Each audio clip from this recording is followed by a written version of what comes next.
Call this meeting to order. Our second budget hearing for fiscal year 27 that begins on May 1st, 2026 and ends on April 30th, 2027. Will our clerk please call the roll?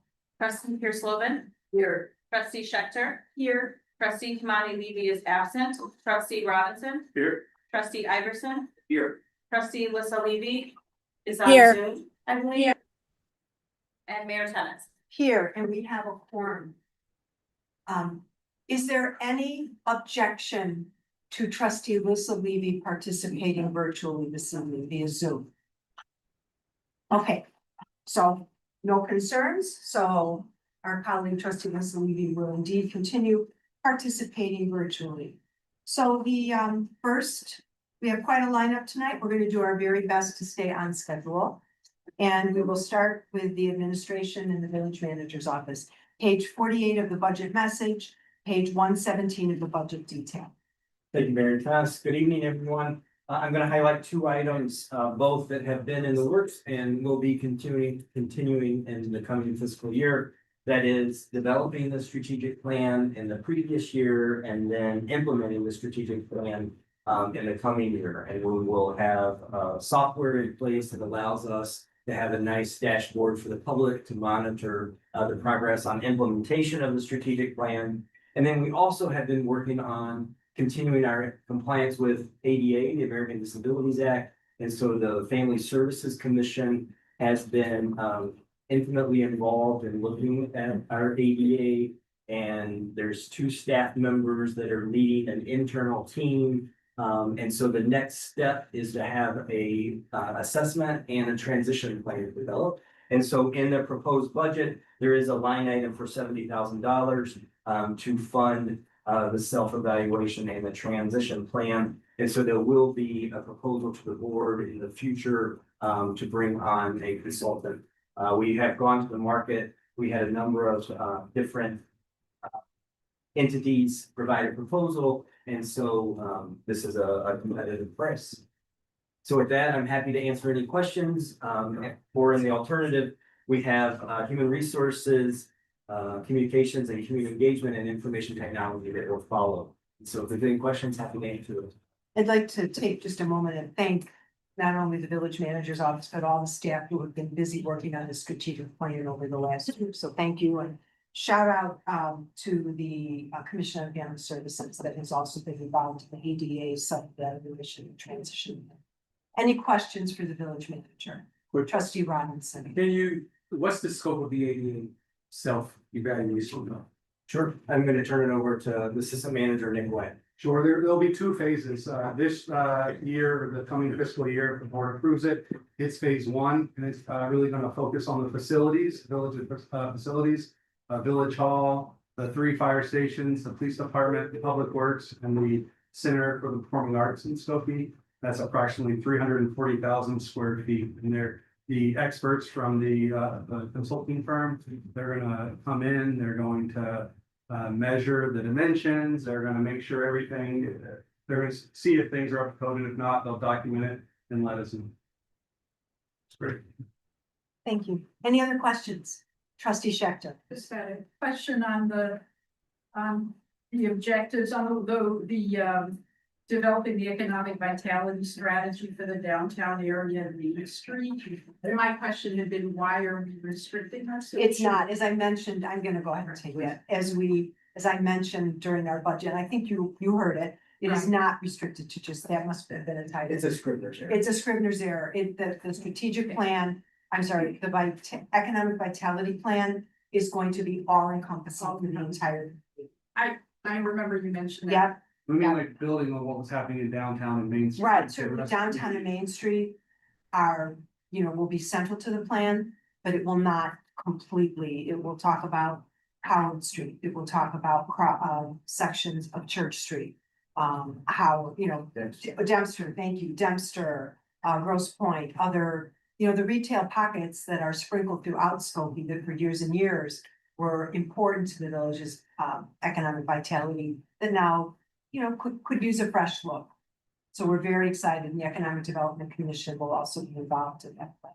think Go ahead, John. And I think the Main Street and downtown have been areas of focus, and so the concept is to continue the momentum in those two corridors. But the concept's got, like I said, a script here. Trustee Pierce Sloman. Thank you, Mayor. Real quick question, it says quote unquote further develop IT operations. Share a little bit more about that, is.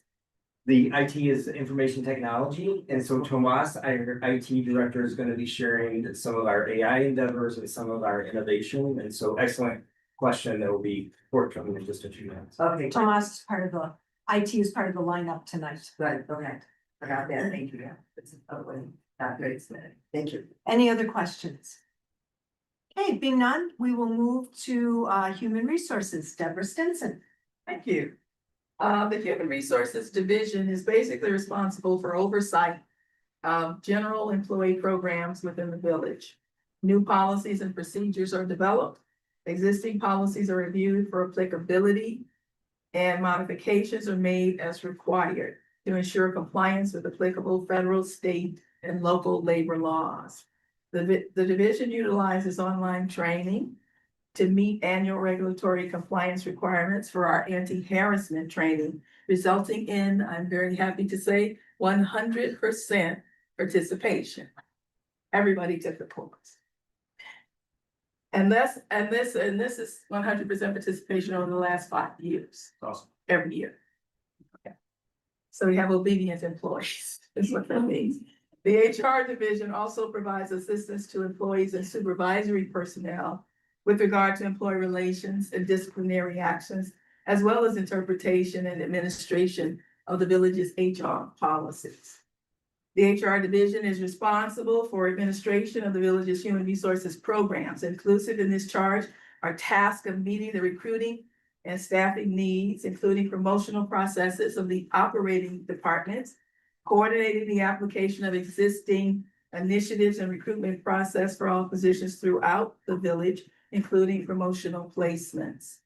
The HR division continues to review and evaluate compensation and classification of positions as vacancies occur, and recommend changes during the budget process.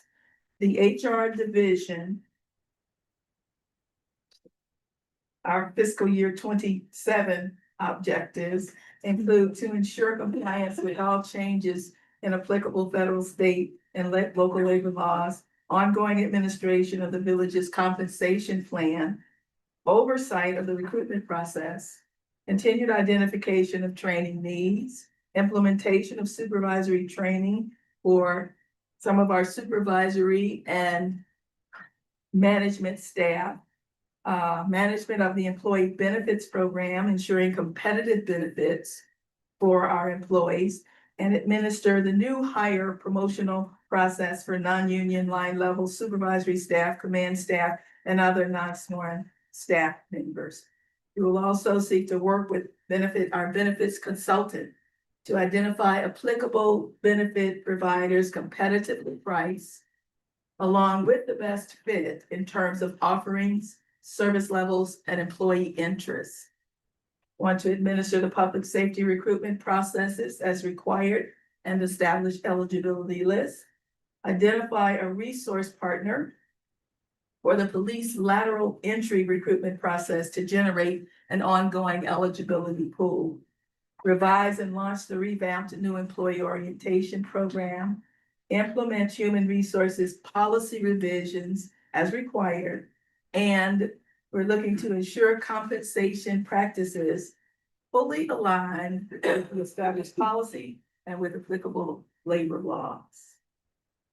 Thank you. You're welcome. Comment, for me personally, I do have a question to lead off. The comment is when, Ms. Stinson speaks about 100% compliance with anti-harassment training over the last 5 years, it's not just that we have obedient employees, we have very persistent, she and her team are very persistent. So it's, you guys do a really nice job of making sure that everyone complies, so thank you. I do have a question about public safety recruitments, and you talked a little bit about that. Any change in that? You know, that's been such a difficult lift for a few years now. Any changes over the past year, Well, just generally? just generally, one of the, it's challenging. Public safety recruitment is challenging, and everybody wants to be a police officer or firefighter. So we're met with challenge in terms of recruiting, recruiting staff for that. One of the things, that we're looking to do though, is to work with our existing staff. One of the things is if we can utilize our existing staff to help us recruit people. That's one of the things that we're looking at doing. Tell your family members, one of our policies has changed, whereas relatives are allowed to be employed here. That was a policy, our previous policy did not allow that at all. But it's changed, and so we want to ask our employees to help us recruit people, because people know people. And so we want to utilize that as a part of it. But one of the other things that we're encountering right now, and I'll speak to that with the Board of Fire and Police Commissioners, but is that our recruitment for our public safety personnel, our police and fire personnel has changed. We had historically worked with the organization IO Solutions, and we will no longer be doing that. As a result, they have become a part of public safety testing. Another organization who we've also used for our public safety promotional positions, but it looks like we will be using them to recruit fire personnel, entry-level fire personnel for sure. And we may be using them also for police, entry-level and lateral entry police officer positions too. So we have a few changes that have happened here just because our previous resource is no longer in the business of doing that. So, Thank you. Thank you. sure. Trustee Iverson. On that exact same subject, so I'm aware of the difficulty we've been having with public safety. Yeah. Personnel, acquiring them. What about the rest of our staff? What's the state there? Are we having trouble getting them? And what is that like? We are not. Good, excellent. We are not having trouble there. Our challenge is with public safety hiring. I'm sorry, could I just do a really quick follow-up? Finish, then we'll go to trustee Robinson, then trustee Is Peterson. the asking our staff to help with recruitment to public safety is a wonderful idea. Is there a program there? Are there any incentives? They probably don't need incentives, but is that something that we look at? That's something that we can consider. We did, Absolutely. in the last year, we So- implemented an incentive program for police officers to Yes. recruit other police officers. We did referral bonuses Yes. for them. Thank you. Yeah. Trustee Robinson. Yeah, I was just, you took the words right out of my mouth with the question about the recruitment and pipeline opportunities. Schools like Western Illinois University, I know several students who want to be cops, who went there. They are kind of just a cultivation plant for public service officers. So that's not the only place. North Central Illinois is pretty close, and I'm wondering, even other community colleges who might have a specific, who are giving those certifications for students to be able to take this as a career pathway. I'm wondering if we tapped into universities at all? Yes, we have an extensive list of universities, local schools as Yeah. well, that we notice with regard to our public safety positions. Absolutely.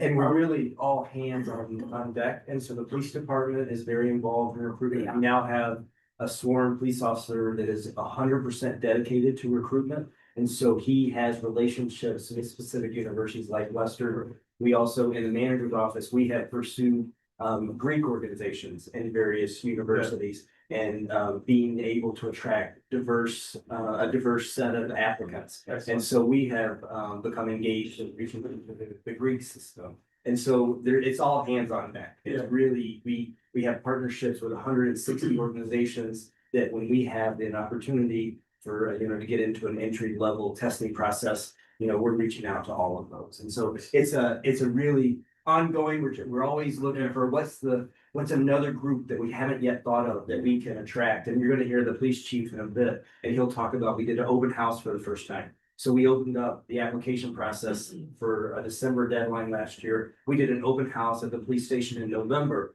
and invited the community, the recruiter from the police department, invited all of the people that he had been establishing relationships with. But it was a great opportunity for potential interested applicants to walk through the police department, walk through and see the bike patrol and the drone and some of the special opportunity teams that we have. And so it's been fun to try to get more people interested in the profession and interested in our opportunities specifically. So really all hands on deck.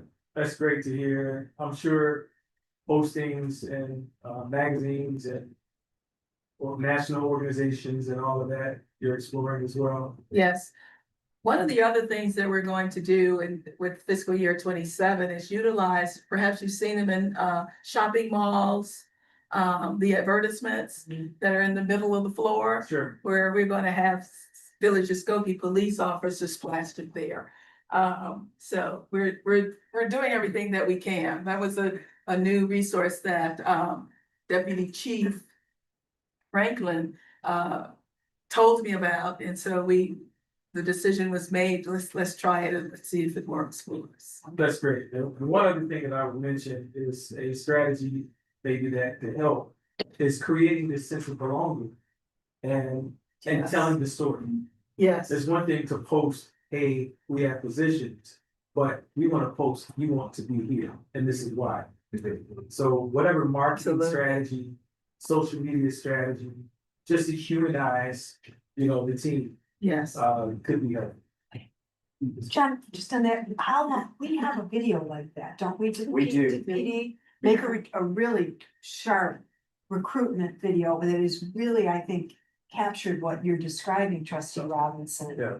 Yeah, it was the last year or two, right? It was, and we do a lot of videos in house. That one we actually brought in an outside right. expert to help us with, and so it's pretty spectacular. And then they also do on-site job fairs when available, right? They Yes. just, They've had a presence at high schools recently, also at university settings, and so, yes. And then we also have the Explorers program, and so we're trying to hit high school students, come in, join us, be part of the Explorers program and see if this career is a good fit for you. And we have had success, but we've also had CSOs and 911 dispatchers that have decided they wanted to become a police officer. And so it's interesting where people are getting interested and how they're getting interested in the profession and how they are successful in our application process. thank you for your tenacity. And it takes all of us to be creative. Trustee Pierce Logan. Thank you. Mine was a statement, and I just want to commend you for all the avenues that you're going down, because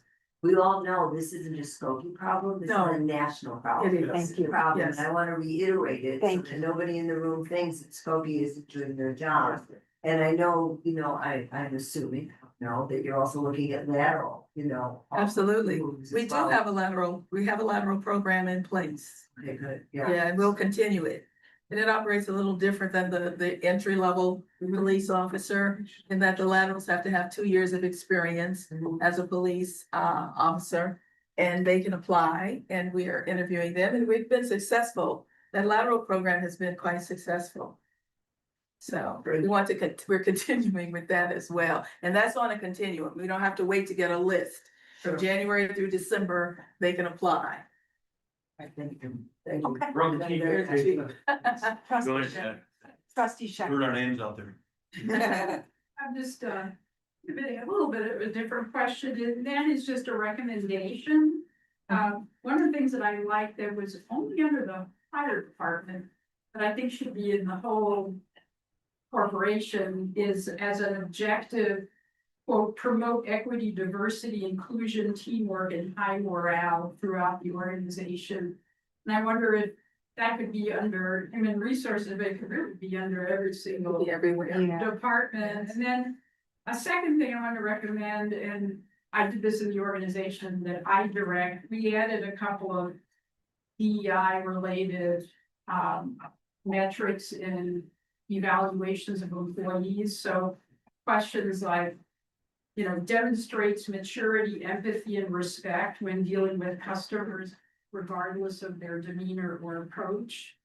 And then actively creates an inclusive work environment within our team, within my team. Sure. And then another metric could be acknowledges and embraces diversity of thought, opinion, and approach with customers and colleagues, regardless of background, culture, and organization. But just think about Thank you, your trustee Schechter, the and most then- appropriate thing would be for you to give those to the village manager. Oh, Yeah, okay. yeah, those should I'm sorry, absolutely, I- yeah, those should absolutely go to the village manager. Okay. Any other questions? For Ms. Stinson? Thank you, great job, we're really grateful for all you do. Okay, we're gonna move on to communications and community engagement with Patrick Degnan and Meredith Joya. Okay.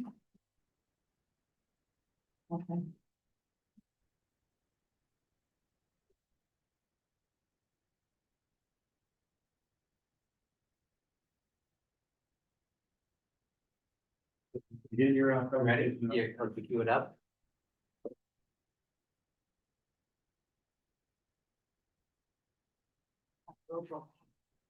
Oh, shit. Always speak off with story.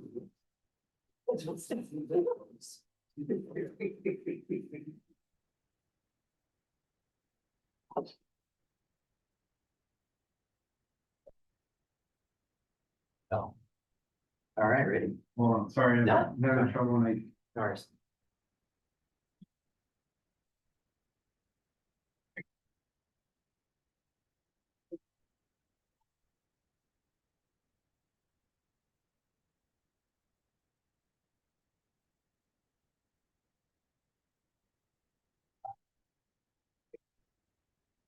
Right, just clear. Okay, I want you to, where are you gonna do, can you go backwards? You can do the roll. Okay. There we go. Just showed you my whole presentation. We're done. Okay. Well, good evening, Mayor Tennis, Clerk Desai, Village Trustees Manager Lafferty, and Assistant Manager Wyatt. My name is Patrick Degnan. I'm the Communications and Engagement Director for the village. With me is Meredith Joya, our Communications Manager. Tonight, we're very pleased to give you an overview of what our division accomplished over the last fiscal year, and then also give you a preview of what we'll be working on in the coming year.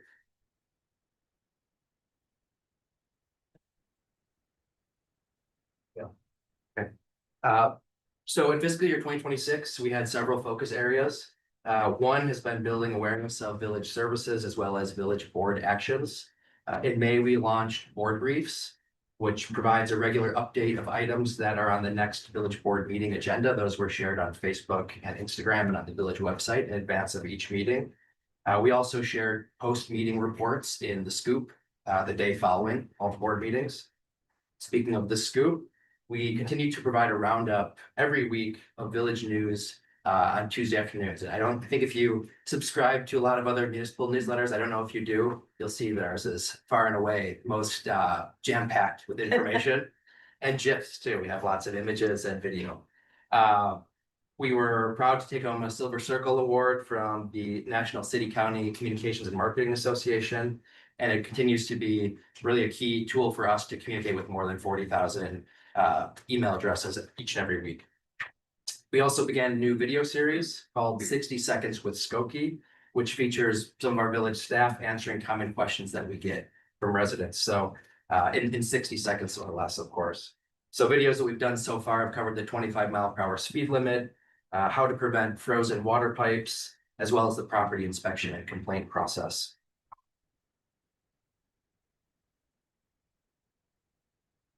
Growing and engaging our audience is always a goal for us every year. Over the last year, we were really pleased to see growth across all of our social media channels, especially Facebook. We saw a more than 60% increase in our Facebook followers to more than 5,000. Also, Smart 911, we had more than 1,000 new users registered for Smart 911, which was a 13% increase up to almost 10,000 opt-in subscribers. And then, of course, I mentioned the scoop. We were pleased to see that we had about 8% increase up to about 43,000 total emails that we have right now in the system. So another big win for us. Another major focus area this year has been the village website. Over the last fiscal year, we completed a department by department content review and reorganization of all pages on the village website. We redesigned the site, that was informed by user behavior and also input from focus groups. And we enhanced accessibility, rewriting content in plain language, reducing the number of non-accessible PDFs by more than 80%, and providing training and resources to staff. Website accessibility will continue to be a focus area in fiscal year 27 and beyond. We also worked with community development and engineering to launch Building Better Skokie. This new section of the village website is designed to increase public awareness and transparency related to major development projects, supporting more informed community engagement. The site features current and proposed projects, including where they are in the approval process, a schedule of upcoming meetings, and links to related agenda and minutes. An overview of the village's project review and approval process to help residents and stakeholders better understand how developments move forward, and information on opportunities for public input. The site also shares information about village street and infrastructure improvements. Community engagement was another focus, and believe it or not, we do not have a line item in our budget for costumes this year, although we did have plenty of them over the last year. BYOC, bring your own costume. Last year, our efforts, we had a really busy year as far as community engagement. Trustee Robinson, I think you win the award for best. Do a vote. But we had a really busy year with community engagement. Our efforts have included just having a presence, coordinating the village's presence at some of the major events that recur year after year. We had several major public information campaigns that we worked on, as well as piloting a few new initiatives. Just to give you an idea of some of them, to inform the development of the village's first strategic plan, that was a major undertaking. We worked with the Spirit Committee and our consultant to host 12 focus groups. We had a community survey with more than 1,100 responses. We had 2 public open house type meetings, a community visioning session, and then an open house after that. And we also had 3 internal staff measure gallery events at some of our different village facilities. We also had a Summer of 25 campaign that featured Cruise the Turtle to raise awareness about our 25 miles per hour speed limit. Thanks to the Cole Children's Museum for lending us a costume, which I think Meredith still has in her office. We also engaged the community to develop a new village flag, and that included having design your own flag events at Meetup on Main Street, as well as at Skokie Public Library. And next week, we'll be sharing the proposed design with the village board on Monday, so looking forward to that. Also, had a few new events that we tried this year. We did a Meet Your Village board at the market, at the farmer's market, as well as a Meet Your Village departments event at the library. And then, as I mentioned, we continue to have a presence at some of those major events in the village, including the Festival of Cultures, National Night Out, Backlot Bash, the Downtown Trick or Treat, and then Live Well, Age Well. Finally, we worked with Economic Vitality to support our business community. This included marketing events to drive foot traffic downtown, including the popular Start Your Day in Skokie Coffee Mug campaign and the Holiday Cookie Walk. We produced short videos highlighting businesses, events, and attractions, and we supported Main Street with programs and events at the storefront. So bringing us to the year ahead, in coming fiscal year, we plan to focus on implementing some of the initiatives that were outlined in the strategic plan, as well as communicating progress towards the plan through the public dashboard. One of the goals that really relates to our work is everyone has a place in Skokie.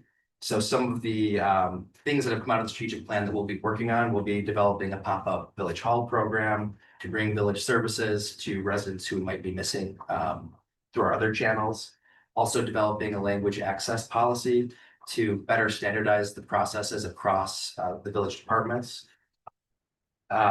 Establishing an internal community engagement calendar so we can track all the events that not only Meredith and I are working on every year, but that all the different departments are, they're doing a lot. They're in the community, they're at a lot of events. We want to make sure that we're aware of all those events so we can just have a more cohesive presence.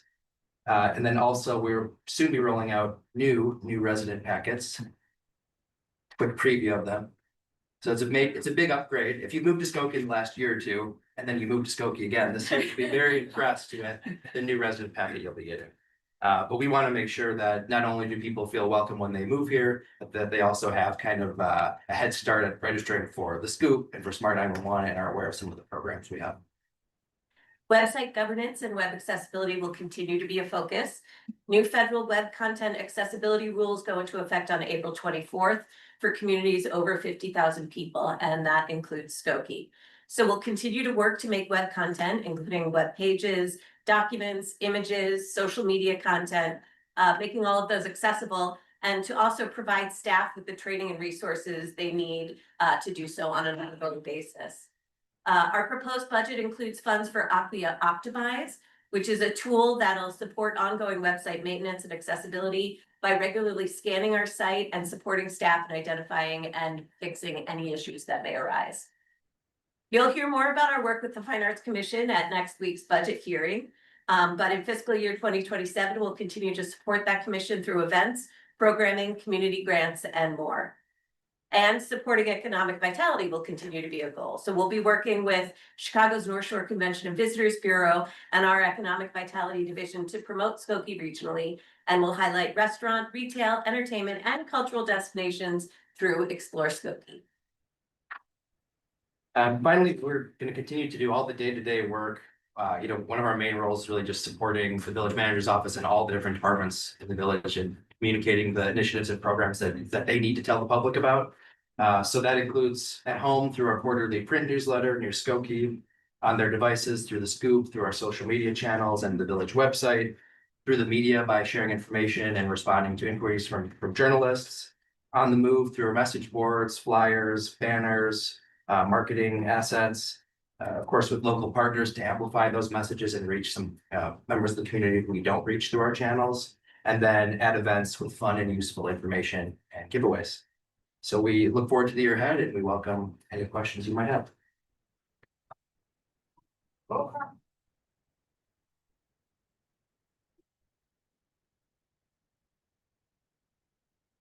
Can you please tell us more about the pop-up village hall? What are you envisioning? I guess Alex started talking about that a long time ago.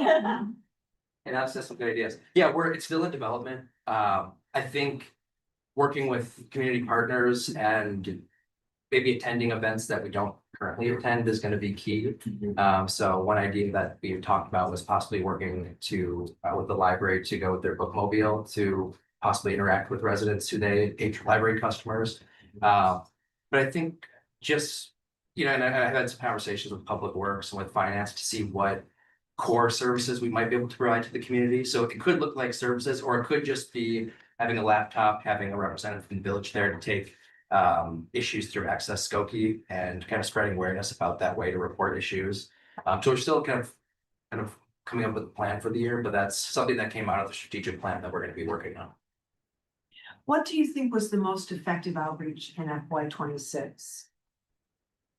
I think the focus groups I thought was something that was really unique that did through the strategic plan. Yeah, I mean, that was definitely the biggest all hands on deck community engagement campaign that we did. And we, focus groups is a lot of work coordinating those, but I know that we reached some people through those groups that we don't normally reach through the Scoop. We had one with English language learners through the Early Childhood Alliance.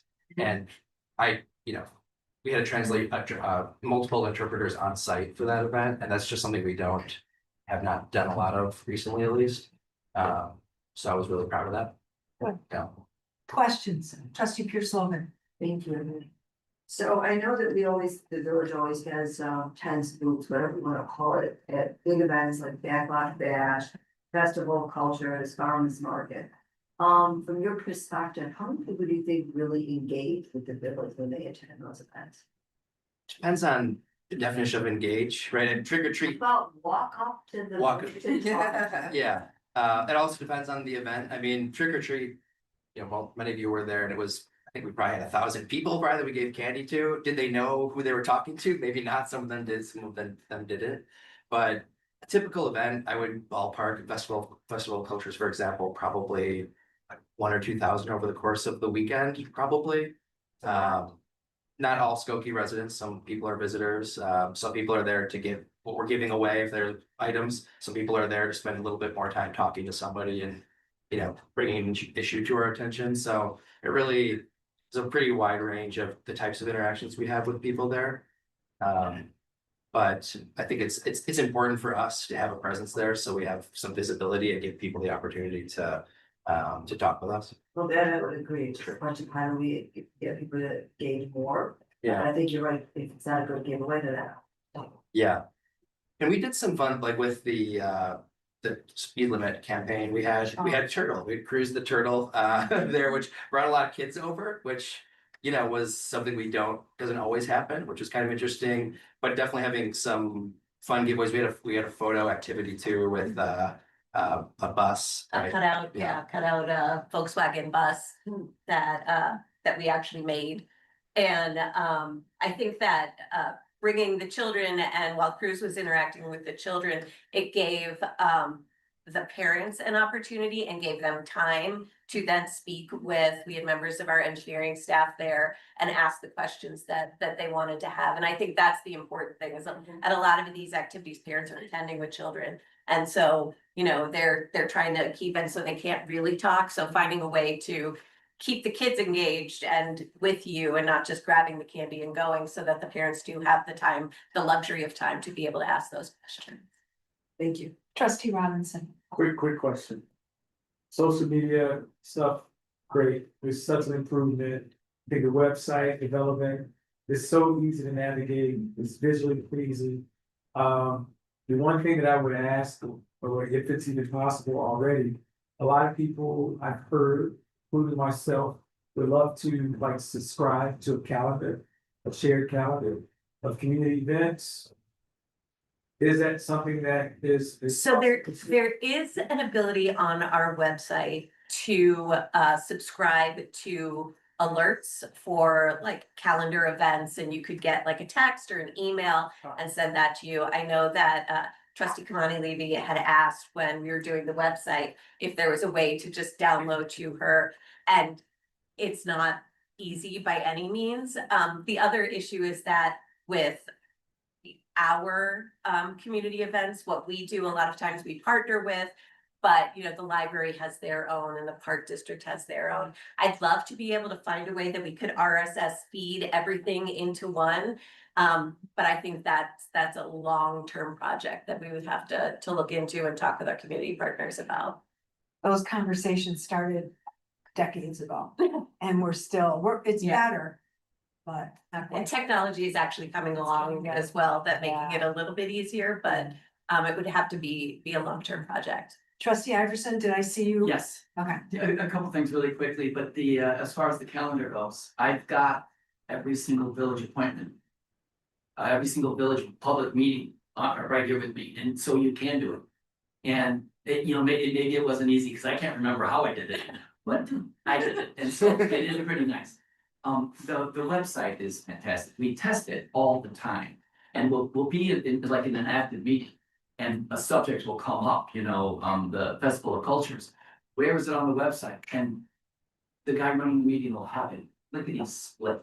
It works really well. The track, do we host it? Do we host it internally? Well, so we have a partner, we use Civic Plus, and so they hosted their municipal website hosting company, and so we work with them, and so it's not on our internal service, it's there. I think that's great. Yeah, because I thought traffic is probably really up a lot, right? Yeah. Yeah. Thank Yeah, you. That's- and I want to give Meredith a shout out for all the work she did on the website, because she definitely locked herself in her office and put many hours into not only doing a great job, but then also reaching out to the community and doing focus groups and getting some really helpful input.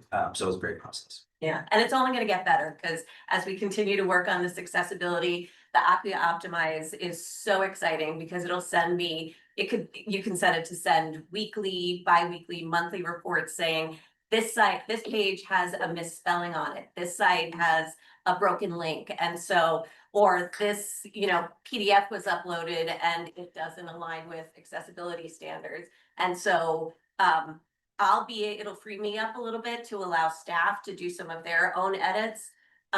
which we had been holding pretty close to the vest because we wanted to maintain the integrity of the site with all of these changes going on. But once this new software is in place, we'll be able to kind of take a little bit more of a hands-off approach, knowing that the site is still gonna be monitored very closely.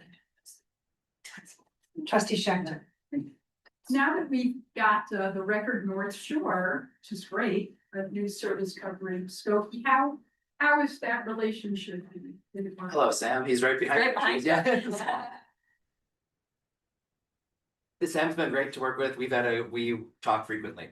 And I've been really happy with the coverage, and I think we have good relationships. And also we have a new reporter with the Chicago Tribune, Claire. She took over from Richie. She's covering multiple communities, but we've worked together on quite a few stories, so that's been good. I mean, I'm hoping that there was some synergy and they can put out our stuff. Oh, for sure. Yeah. Amplify our messages. It is really nice. It's such a welcome change to have a reliable local news source. Yeah, and someone who's dedicated and really focused on Yeah. Skokie. I mean, Sam did a great article on the new mural that just went up on Main Street, and that was, something that wouldn't necessarily have gotten coverage prior to the record being here. So that was really great to see. I appreciate the staff work on the building better Skokie. Do I have it? Yes. Website, really, a webpage, really appreciate that. I had actually passed this idea to staff from a client I had during the minute and a half that I was retired. And Edina, Minnesota, they had a website or a webpage called Better Together Edina. And any project that they had that was high profile there was a repository on that page. So it was my request, and I know you guys worked at it and there were a couple of bits and starts, but it looks great. Will there be an effort to try to let the community know that this is now going to be the repository? Like, what will that marketing outreach look like? So actually, it's been, we haven't made a big splash about it. We've just kind of been putting it out there. But, we keep a very close look on, the parent groups and the next door groups and this and that.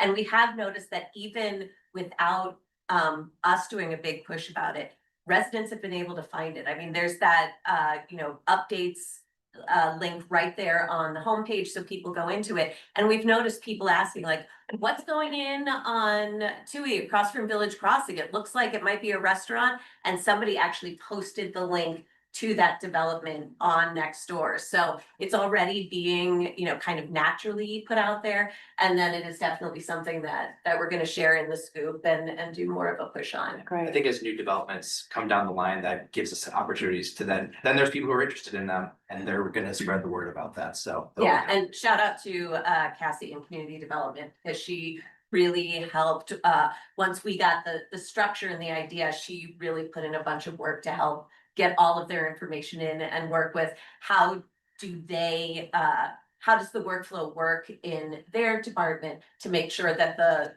the information is staying up to date. Thank you. Thank you. Any other questions for Meredith and Patrick? Cheers and stars. Great job. Thank you. Thank you. Okay, we will now round out the administration portion of tonight's agenda with information technology. Thomas Harsha, was I close? Tomas, page 51 in the budget message and 133 in the budget detail. Tomas, Want to hold on real quick? Yeah. Don't touch are you the- doing okay, well, I need to make this easy. I'm not so much there. I'm gonna show you. You can read it.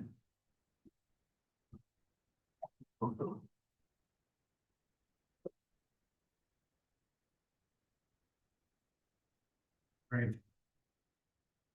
Well, good evening, Mayor, members of the board, village manager, assistant village manager, and village clerk. It's an honor to present the accomplishments and future initiatives of the Information Technology Department. As you can imagine, technology is a cornerstone of our organization. It drives efficiency, makes our network security stronger, and ensures seamless communication across all departments. The Information Technology Department remains committed to advancing systems that foster innovation, support village operations, and enhance both the guest and user experiences. Over the past We have made significant progress in modernizing our infrastructure, improving cybersecurity, and increasing operational efficiency. I would like to highlight several key accomplishments. I'm proud to say we successfully migrated the village from the on-premise ERP enterprise resource planning system to a fully cloud-based platform. The new system provides secure anywhere access for the staff and field inspectors, improved uptime, automatic updates, and modern citizen portal with a real-time syncing between field operations and village hall. It also consolidates all modules into a single database, allowing employees to access residents' information across departments rather than working in isolated module silos. The migration was completed entirely in-house without the use of outside consultants, resulting in substantial cost savings for the village. IT partnered with the vendor to configure training labs, support class delivery, and perform initial database and file attachment extractions.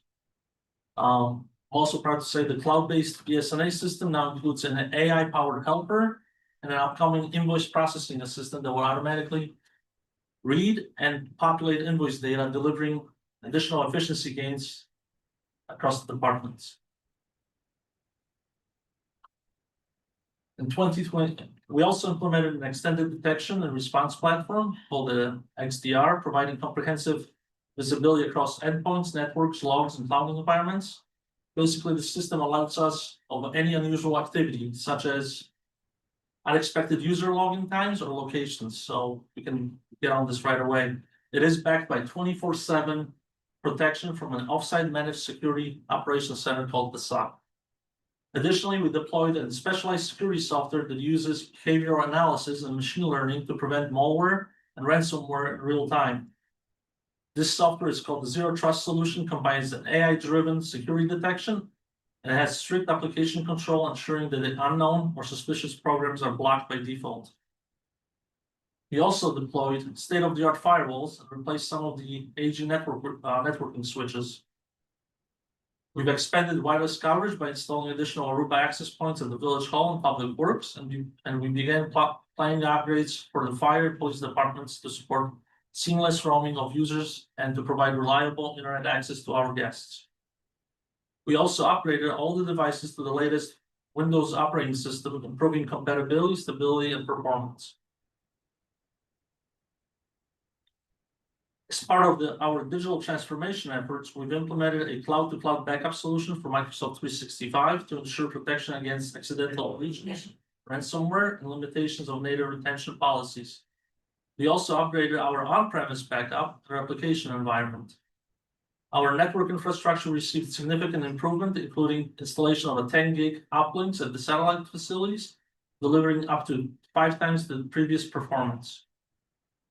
We also collaborated with the Village of Lincolnwood to enhance redundant connectivity between 2 municipalities. In partnership with the State of Illinois Department of Innovation and Technology, we've completed a cybersecurity risk assessment, and the results were highly positive, reflecting the village's dedication to maintaining robust security standards.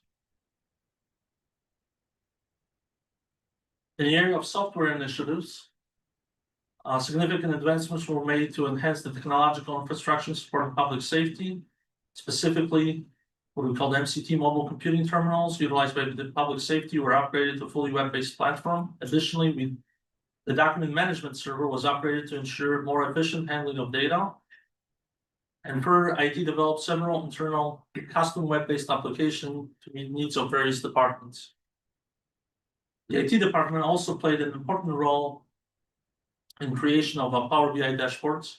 And lastly, an AI, artificial intelligence chatbot developed in-house was successfully launched in a beta version, enabling guests to retrieve information automatically from the village website and provide full translation support, ensuring accessibility for a diverse audience. And at this point, I would like to show you guys a little bit of a sample. I'm Swifty. Welcome to the Village of Skokie. How can I assist you today?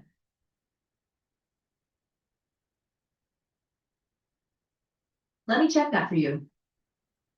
Good news. Here's what you need to know. No permit required for roof replacements, including tear-offs and new roofing material.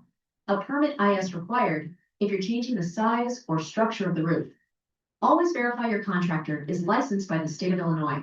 Is there anything else I can help you with?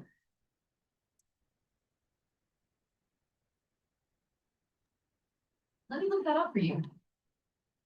Claro. Aquí está la dirección principal del Village of Skokie, 5127 Oak Street, Skokie, Ely 60-077 847 933 8210. ¿Hay algo más en lo que pueda ayudarte? So as you can see, it automatically senses which language. You can type in any language you want or use a microphone.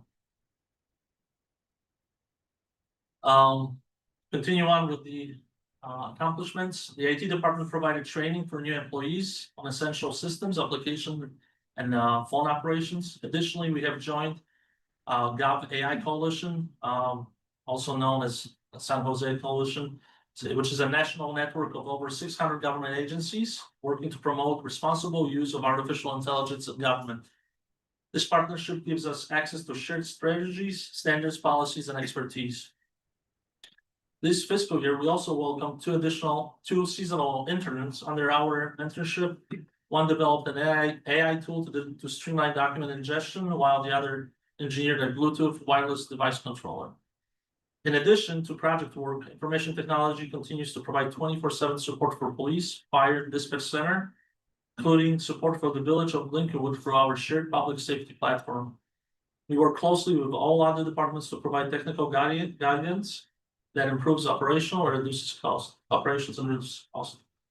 While those accomplishments are significant, it's essential that we continue to plan for the future and position the village for the long-term technological success. So looking ahead, our upcoming initiatives include a major infrastructure improvement efforts to evaluate and replace aging network hardware with a modern, secure, cloud-based, cloud-managed platform. This will enable us to get advanced features and prepare us for AI-native, cloud-ready technologies. Our transition to the new phone system is nearly complete, as our current on-premise system will sunset in 2029. The new system will provide us with modern communication features and increased call capacity. We plan to evaluate cloud-based document management provider, as our current on-premise vendor was recently acquired and may no longer align with the village long-term cost and operational needs. We will further evaluate cloud-based solutions for public safety to enhance capabilities and ensure long-term operational stability. And to build a pipeline for the future, we're looking to expand our internship explorer program and promote career development and technology. We want to adopt technology that will enable us direct video conferencing with residents, business owners, and departments, basically reducing the barriers to essential services. And to improve efficiency, we look to bridge the gap between parking and code enforcement by bringing both systems under one single unified solution umbrella. We want to expand the paperless workflows by utilizing the DocuSign product to streamline high volume processes that benefits the secure tracking and comprehensive audit logs. As an example, we would like to digitize the village clerk's transfer stamps payments, or allow HR to secure remote of onboarding new employees. We also plan to replace our existing remote connectivity tools with modern permission control products designed to meet and exceed today's security standards. Lastly, to mitigate significant licensing hikes following recent vendor acquisition, we're planning to transition to a new virtualization platform. This move will reduce expenses and minimize future pricing risks. Looking towards 2027, that's the ITs and the IAI's village of the Skokie. Some of the emerging technologies, particularly in artificial intelligence, automation, and cloud-based platforms, will continue to shape how municipalities operate. So basically, by enhancing our systems, improving the user experience, prioritizing security, and embracing innovation, we can ensure the village remains well-positioned into ever-evolving technological landscape. And at this time, I want to thank you for your time and attention, and I'll welcome any questions. I have a comment, if I may. Yes, please. So in our ongoing focus on reducing misogyny in Skokie, We have nationally a situation where AI assistants are almost always female coded. So I would very much appreciate if our village AI assistant is either male coded or you can choose. Otherwise, we are giving a subtle message that female coded entities are there only to serve and help. And I just think that it's a very subtle misogynistic message. So that is my comment. Otherwise, I love what you're doing. That's why we chose a neutral name. We entitled it Swifty to be neutral, but I know the voice was a female name, so that's something that we can look at. And the voice can be randomized, so it could be set up so it randomly picks between different sentences. Love that. Please. Thank you so much. And yes, also thank you for taking my comments about the name and naming it Swifty. I appreciate that very much. Thank you, trustee Levy. Other questions for Tomas, Mr. Tarja? Yes, trustee Yeah. Schachter. I have a question, and I don't know if it is maybe appropriate for the police department, but I just wanted to bring out in the open a lot of the controversies about FLOC technology, especially, and I recognize that it's really important for us to have technologies that enable us to apprehend scofflaws. But just anything that you've been doing to make sure that private information remains private. Oh, yeah, definitely. I mean, we have things in place for what's called PII, privately identifiable information. We actually work closely with the health department where we give them a software called Cryptonator, because we do have a lot of it's a health department, so we have a lot of information. So we actually encrypt those documents. And the way I look at it, the sun will sunset before anybody can unencrypt those documents. It will take millions of years to unencrypt them. We share your concerns. All of the departments are aware of it, IT, police department, etc. We share your concerns. Any other questions for Mr. Tarja? Trustee Iverson? Yeah, the work that you do is absolutely foundational to this village being able to survive and function. Foundational. The one thing I was wondering about through the presentation is on invoice processing. Is there, and this maybe is more appropriate to finance, but is there a way to use the systems that you have at your disposal to flag invoices that could be fraudulent or duplications or otherwise improper or illegal? I know for a fact, because I process invoices, you cannot put a duplicate invoice number for the same vendor. That's not possible, and I do know. And I'm probably more for a. Yeah, let us do a little homework on our end and ensure that we involve finance in getting the right answer. Thank you. Any other questions for IT? Great job. We applaud you and your team. Do great work for the village. Always looking forward, always trying to innovate. Thank you so much.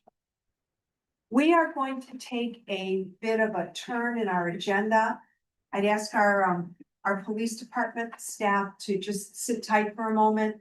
We're going to instead have the Board of Fire and Police Commission come forward. Our chair, Will Evans, at his request, we are moving them. Mr. Evans, I understand, is recovering. He's a celebrity for sure, but he's recovering from surgery, and we'd like to extend him the courtesy of expediting his time with us. Now, Well, this is important to me, and I'm sorry for the curveball. And I would, and it got changed, and I actually forgot, I got changed to the state, but my preference is always to do this, my presentation, or meeting, really, presentation, along with police, because a lot of the questions are dual questions. There are questions that people aren't answered, so I'll probably save you a little time. And, if I could, just flow right into, I'll talk a little bit. Sure. Deborah's got a little, some talk to do, and then So, we can kind of do a joint. Great, we've allocated 15 minutes, so the next 15 minutes are yours. Okay. Want me to start? Yes, Okay. I can't see it anymore. I had cataract, I apologize for the sunglasses, I had cataract surgery on Tuesday. And I'm still very light sensitive, anybody who's had cataract surgery. Yeah, done yet. No, I'm looking at the shades are. The Would shades you like us to turn? No, the shades are the winning. Okay. And you look very cool with them on. You do. I want your autograph. Okay, the Board of Fire and Police Commission is comprised of 5 commissioners appointed by the mayor, who are charged with the responsibility for hiring entry-level and lateral entry police and firefighter candidates, along with the administration of first-line supervisory promotions to police sergeant and fire lieutenant.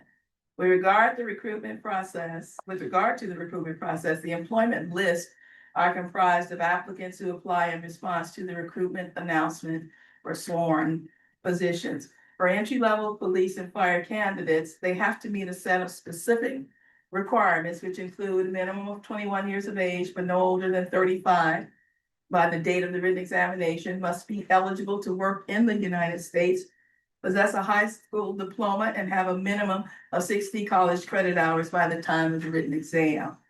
This year, the board launched an entry-level police officer examination, which was held on January 25th, yielding a total of 73 candidates. These candidates will participate in the vetting process in accord with established procedures. The police officer lateral entry recruitment process operates on a continuum over the course of the calendar year, and candidate applications are reviewed as they are received. To date, there are 38 applicants currently on the eligibility list, of which 1 applicant discontinued in the process based on polygraph results. 1 accepted a position with another municipality. 2 are awaiting the physical ability test. 1 is scheduled for a polygraph. 1 is in the pre-screening phase, and 1 is at the medical examination stage. The vetting process includes a physical ability test, polygraph examination, background investigation, oral interview with the Board of Fire and Police Commissioners, psychological assessment, and the medical examination, which includes a drug screen. If a candidate is not advanced from one step to the next in the selection process, they shall be considered as disqualified for appointment and ineligible to reapply. Once candidates successfully complete the vetting process, they are deemed eligible for the position and they are extended a conditional offer of employment. They're hired as positions become available in the order in which they are listed on the eligibility list. Eligibility lists are active for a period of 2 years unless exhausted prior to the expiration.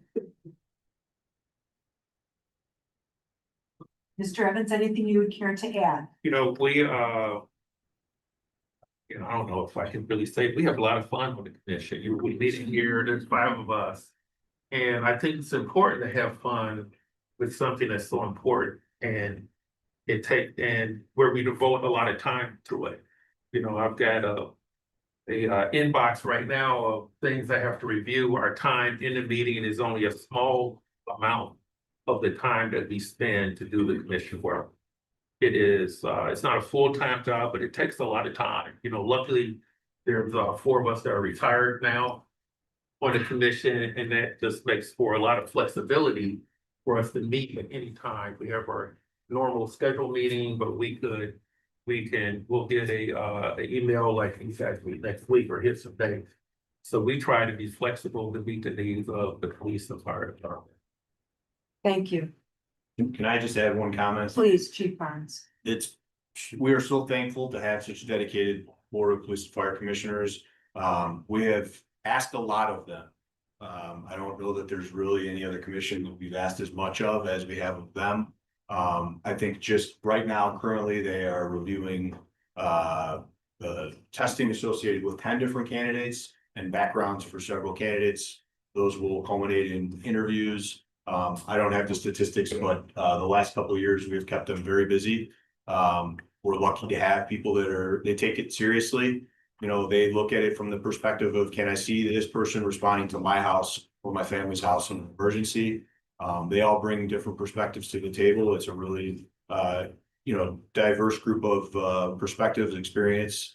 We're lucky to have them. I talked to a lot of other chiefs and, I think our BFPC is something that everybody else should strive for. So, and talking about making themselves available, a lot of times we are up against a deadline for somebody getting an offer from another agency or a deadline to get paperwork into the police academy to secure a seat so that we don't have to wait 4 or 5 months to and then potentially lose that candidate to another agency. They have never said no. They have always found a way to make it happen. And I'm neglecting to say that the same holds true for, HR, Deborah and Ed and Isaac as well. So thank you for all you do for us. And that's all I have for them. Kind of you to say that, Chief. Your work is appreciated. I'm curious, per candidate, approximately how much time does it take for a commissioner to review? You're talking about your inbox. Is it an hour? Is it 2 hours, 3 hours? How much time does it take to look at the credentials or whatever is sent Sure. regarding a single candidate? It's a lot of time. It'd be hard. We We could add that up. It's and ask it back. broken up into pieces, right? So the background, so the polygraph exam, some reports are longer than others. It depends on, and the background examination. Some backgrounds are longer than others. If somebody doesn't have a long work history, that's different. If there's problematic things uncovered by the detectives that are doing those investigations, then certainly that's gonna be a longer background because we're gonna try and expand upon those and make sure that we get all the facts. And then there's the medical components, which I can't really speak to those because I'm not familiar with everything that those entail. For the commission itself, I would say it's about an hour a person. If we're all the way to interview, I would roughly, off the top of my head, say probably. So even before you get to the interview, 1 hour, is that inclusive of? I would say that includes the interview. Okay, per You know, and candidate. the court, as the chief said, it depends on how, sometimes somebody's got a real long work Sure. history, but. So give or take. Yeah, to give or take, I would say about an hour. Thank Between you. poly and background check and. I'll think about it as we go on, you get a lot of material. Yeah. And you have to process a lot. Well, thank you for your leadership. Are there questions for Mr. Evans, Ms. Stinson, or Chief Barnes? I'm a state for the chief, applications. No, I was thumbs up. I- Wasn't making Trustee sense. Iverson. See. It's such a challenging job. Well, if this might be not possible to answer, but. As far as getting people into the top of the funnel. Is there an element that you find most challenging that prevents people from coming forward to join?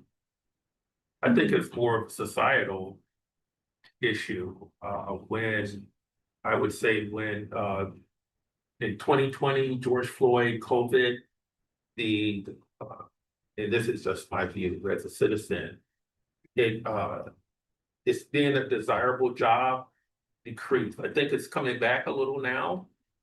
But, and there's a lot of competition that's out there. There's a lot of competition for getting, and the other agencies probably take some of the people we decline. But we have a high bar to have the very best police department. And that's why we'll spend whatever time, that's why I'm here tonight, where I really should be inside in the dark, because it's that important. I live here. And I think I can speak for my fellow commissioners. We're gonna put whatever time in as it takes, and we can interview 10 people and maybe not accept any of them. Because just putting somebody in the job is not our job, it's putting the best people in the job. And we'll do whatever it takes to do that. Thank you. Did you ever follow up, Trustee? I do, and Yes. that was thank you for that answer, really nice. Once somebody's in the funnel, or after they become police, is there an element that makes it hard for a person to succeed? Is there something, you find lacking that's especially important? Physical fitness or emotional strength? Is there an element that you find lacking in candidates that troubles you? So the chief can answer it when they get here, but as far as commission, I feel we've done all we could do and checked all the boxes that we have the ability to do. And I would say we have, people go from different jobs for money, but there's always gonna be some attrition, whether it's they fail the power test or whatever, that we can't control. But we've done all and I feel the same thing with police, with the background checks. What's in our control, we've done all we can do, but there's always gonna be some turnover. One of the things that's troubled me is that a young man or a woman or a young person will maybe make a mistake in their youth, and that mistake will make it very difficult for them to follow different career paths. I was wondering if that was something that, made it hard. Can I answer that one? Sure. That is occasionally the case, but that is not the most frequent reason that we are seeing. Usually, nobody's perfect, everybody makes mistakes, we understand that. If there's a pattern, that's a different story. We have seen some candidates that we have passed on, go on to be successful other places, and we wish them the best. We try and look at things from a really reasonable perspective. And we try and get all the facts so that the BFPC can evaluate that person, not just solely based on a mistake that they made on their worst day, right? What is more frequent that we are seeing is other reasons that people are not able to succeed. It's a difficult job. I would venture to say it's the most difficult job. It's more difficult than when I started, 100%. And the scrutiny that our officers are under, just everything that they're expected to know. And, once they learn everything, the law changes and then they have to learn something new. It's a very difficult job. And you work a lot of nights, you work a lot of weekends, you work a lot of holidays, you miss a lot of family events. You are dealing with a lot of people on their worst day and a lot of trauma. And not everyone is up for that in today's day and age. There's a lot of other jobs out there. And so, that's the struggle has been for us to find people that really want to do this. It's a calling for them. It's something that they're serious about, and not just having candidates that say, well, there's a pension and it's a good steady paycheck, right? That people that get into it, not really fully understanding what they're getting themselves into, they're going to struggle with it because it's going to get tough. It's going to get difficult. It's overwhelming. We just had 3 new officers start Wednesday. And I sat down with them in the morning, and one of the first things that I always tell our new officers is, everybody says, oh, you're drinking from a fire hose. I didn't say it to them that way. I just said, you're going to be overwhelmed at some point during your training, and you're going to go home and question whether it's for you. You're going to question if you're ever going to get it right, and you're going to make mistakes. And that's part of the training process. And what I asked them is that they just put forth their best effort. And when they have questions or they don't know what they're doing and they need help, that they ask for it, and we'll find them a resource to help. Some agencies look at it as there should be attrition in every group that they hire. Our goal is to make everyone successful, or do our best to try and get them to succeed through our training. So that if we get to the point that they're despite our efforts and remedial training, they're not meeting our standards, they feel like they've given it their all. We feel like we've given it our all. And, sometimes it's just not for them. So we do experience that. And then you made a comment about physical fitness. We're seeing more people take themselves out of a job opportunity for just purely not meeting a physical fitness standard that is explicitly codified throughout the process. I mean, when I got hired, I had looked up that standard like 3 years before. So they know it. They've had sometimes months and years to prepare. They have multiple opportunities. If they fail the first time, they get a second chance. We have people that will do it every week until they start, just to make sure that they can do it. And we have other people that have failed it on multiple occasions and have literally lost a job opportunity just purely because they did not prepare. And that's really unfortunate. And I hope that they are successful later on. But this job is so much about preparation that if they can't prepare for literally the low bar standard, I question whether they're going to be able to prepare for the legal, the case law that they need to be aware of, and the search and seizure, and just the all of the skills and tactics that are constantly evolving. Thank you, Chief. We've got about a minute. Anybody have another question for the group? Okay. Mr. Evans, thank you for your leadership.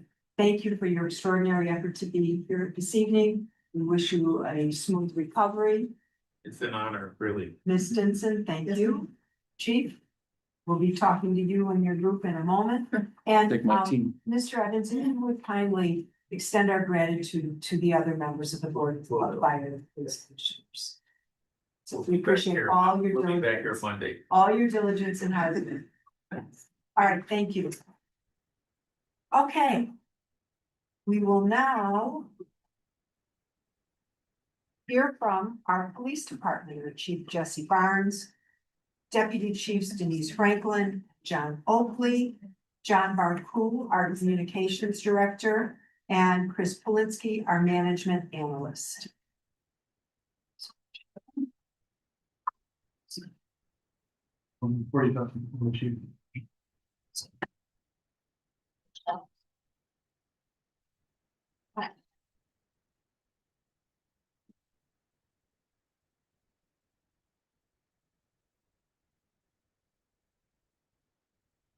Thank you, Mayor and trustees.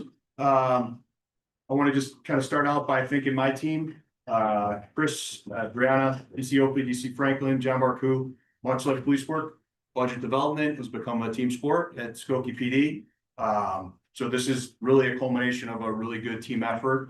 I feel like this is the smoothest one of these that I have been a part of in my tenure, at least in an administrative role at the PD. So I'm appreciative of that. I also want to extend some thanks to John and Nick, Alex, Lucy, Stephanie, and Rolando for their assistance. I think, you know, we provide them with a bunch of information and they're kind of double checking us and coming back and making sure that we put it all together in the right format. And that's how we get to this point. So I wanted to begin just by highlighting some of our fiscal year 26 accomplishments or highlights. Last year, you heard me speak a lot about recruitment and retention, and this year you just heard me speak a lot about recruitment and retention. So I think it's important to highlight successes. I will, before I tell you our successes, I will say that this is not a mission accomplished moment. This is recruitment and retention are a never-ending process, and we recognize that. Much like training, employee development is a never-ending process. So this is a never-ending process, but over the course of the fiscal year, we have hired 12 police officers, 1 CSO, 1 records clerk, and then Chris transitioned from his prior role to our management analyst.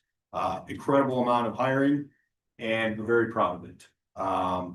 We hosted our first ever recruitment fair this year. That culminated in over 50 qualified candidates coming through our building.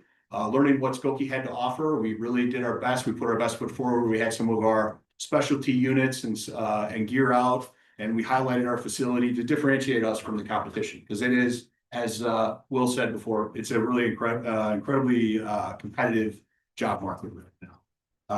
Subsequent to that, we administered our test. Deborah Stinson mentioned we had 73 qualified applicants sit for the test. I'm happy to report that 66 passed, which gives us a list of 66 qualified candidates. It's a 40% increase from our last list. Gone are the days of having hundreds of candidates, and quite frankly, there's so many jobs out there that if we had hundreds of candidates, by the time we got to number 100, it would be kind of moved, right? So on this slide, you can see some of the state mandates that we are forced to train on a regular basis. And it also gives you a little bit of a highlight of what it takes for us to train someone to just the bare minimum to get them out there on the street for them to really get that experience.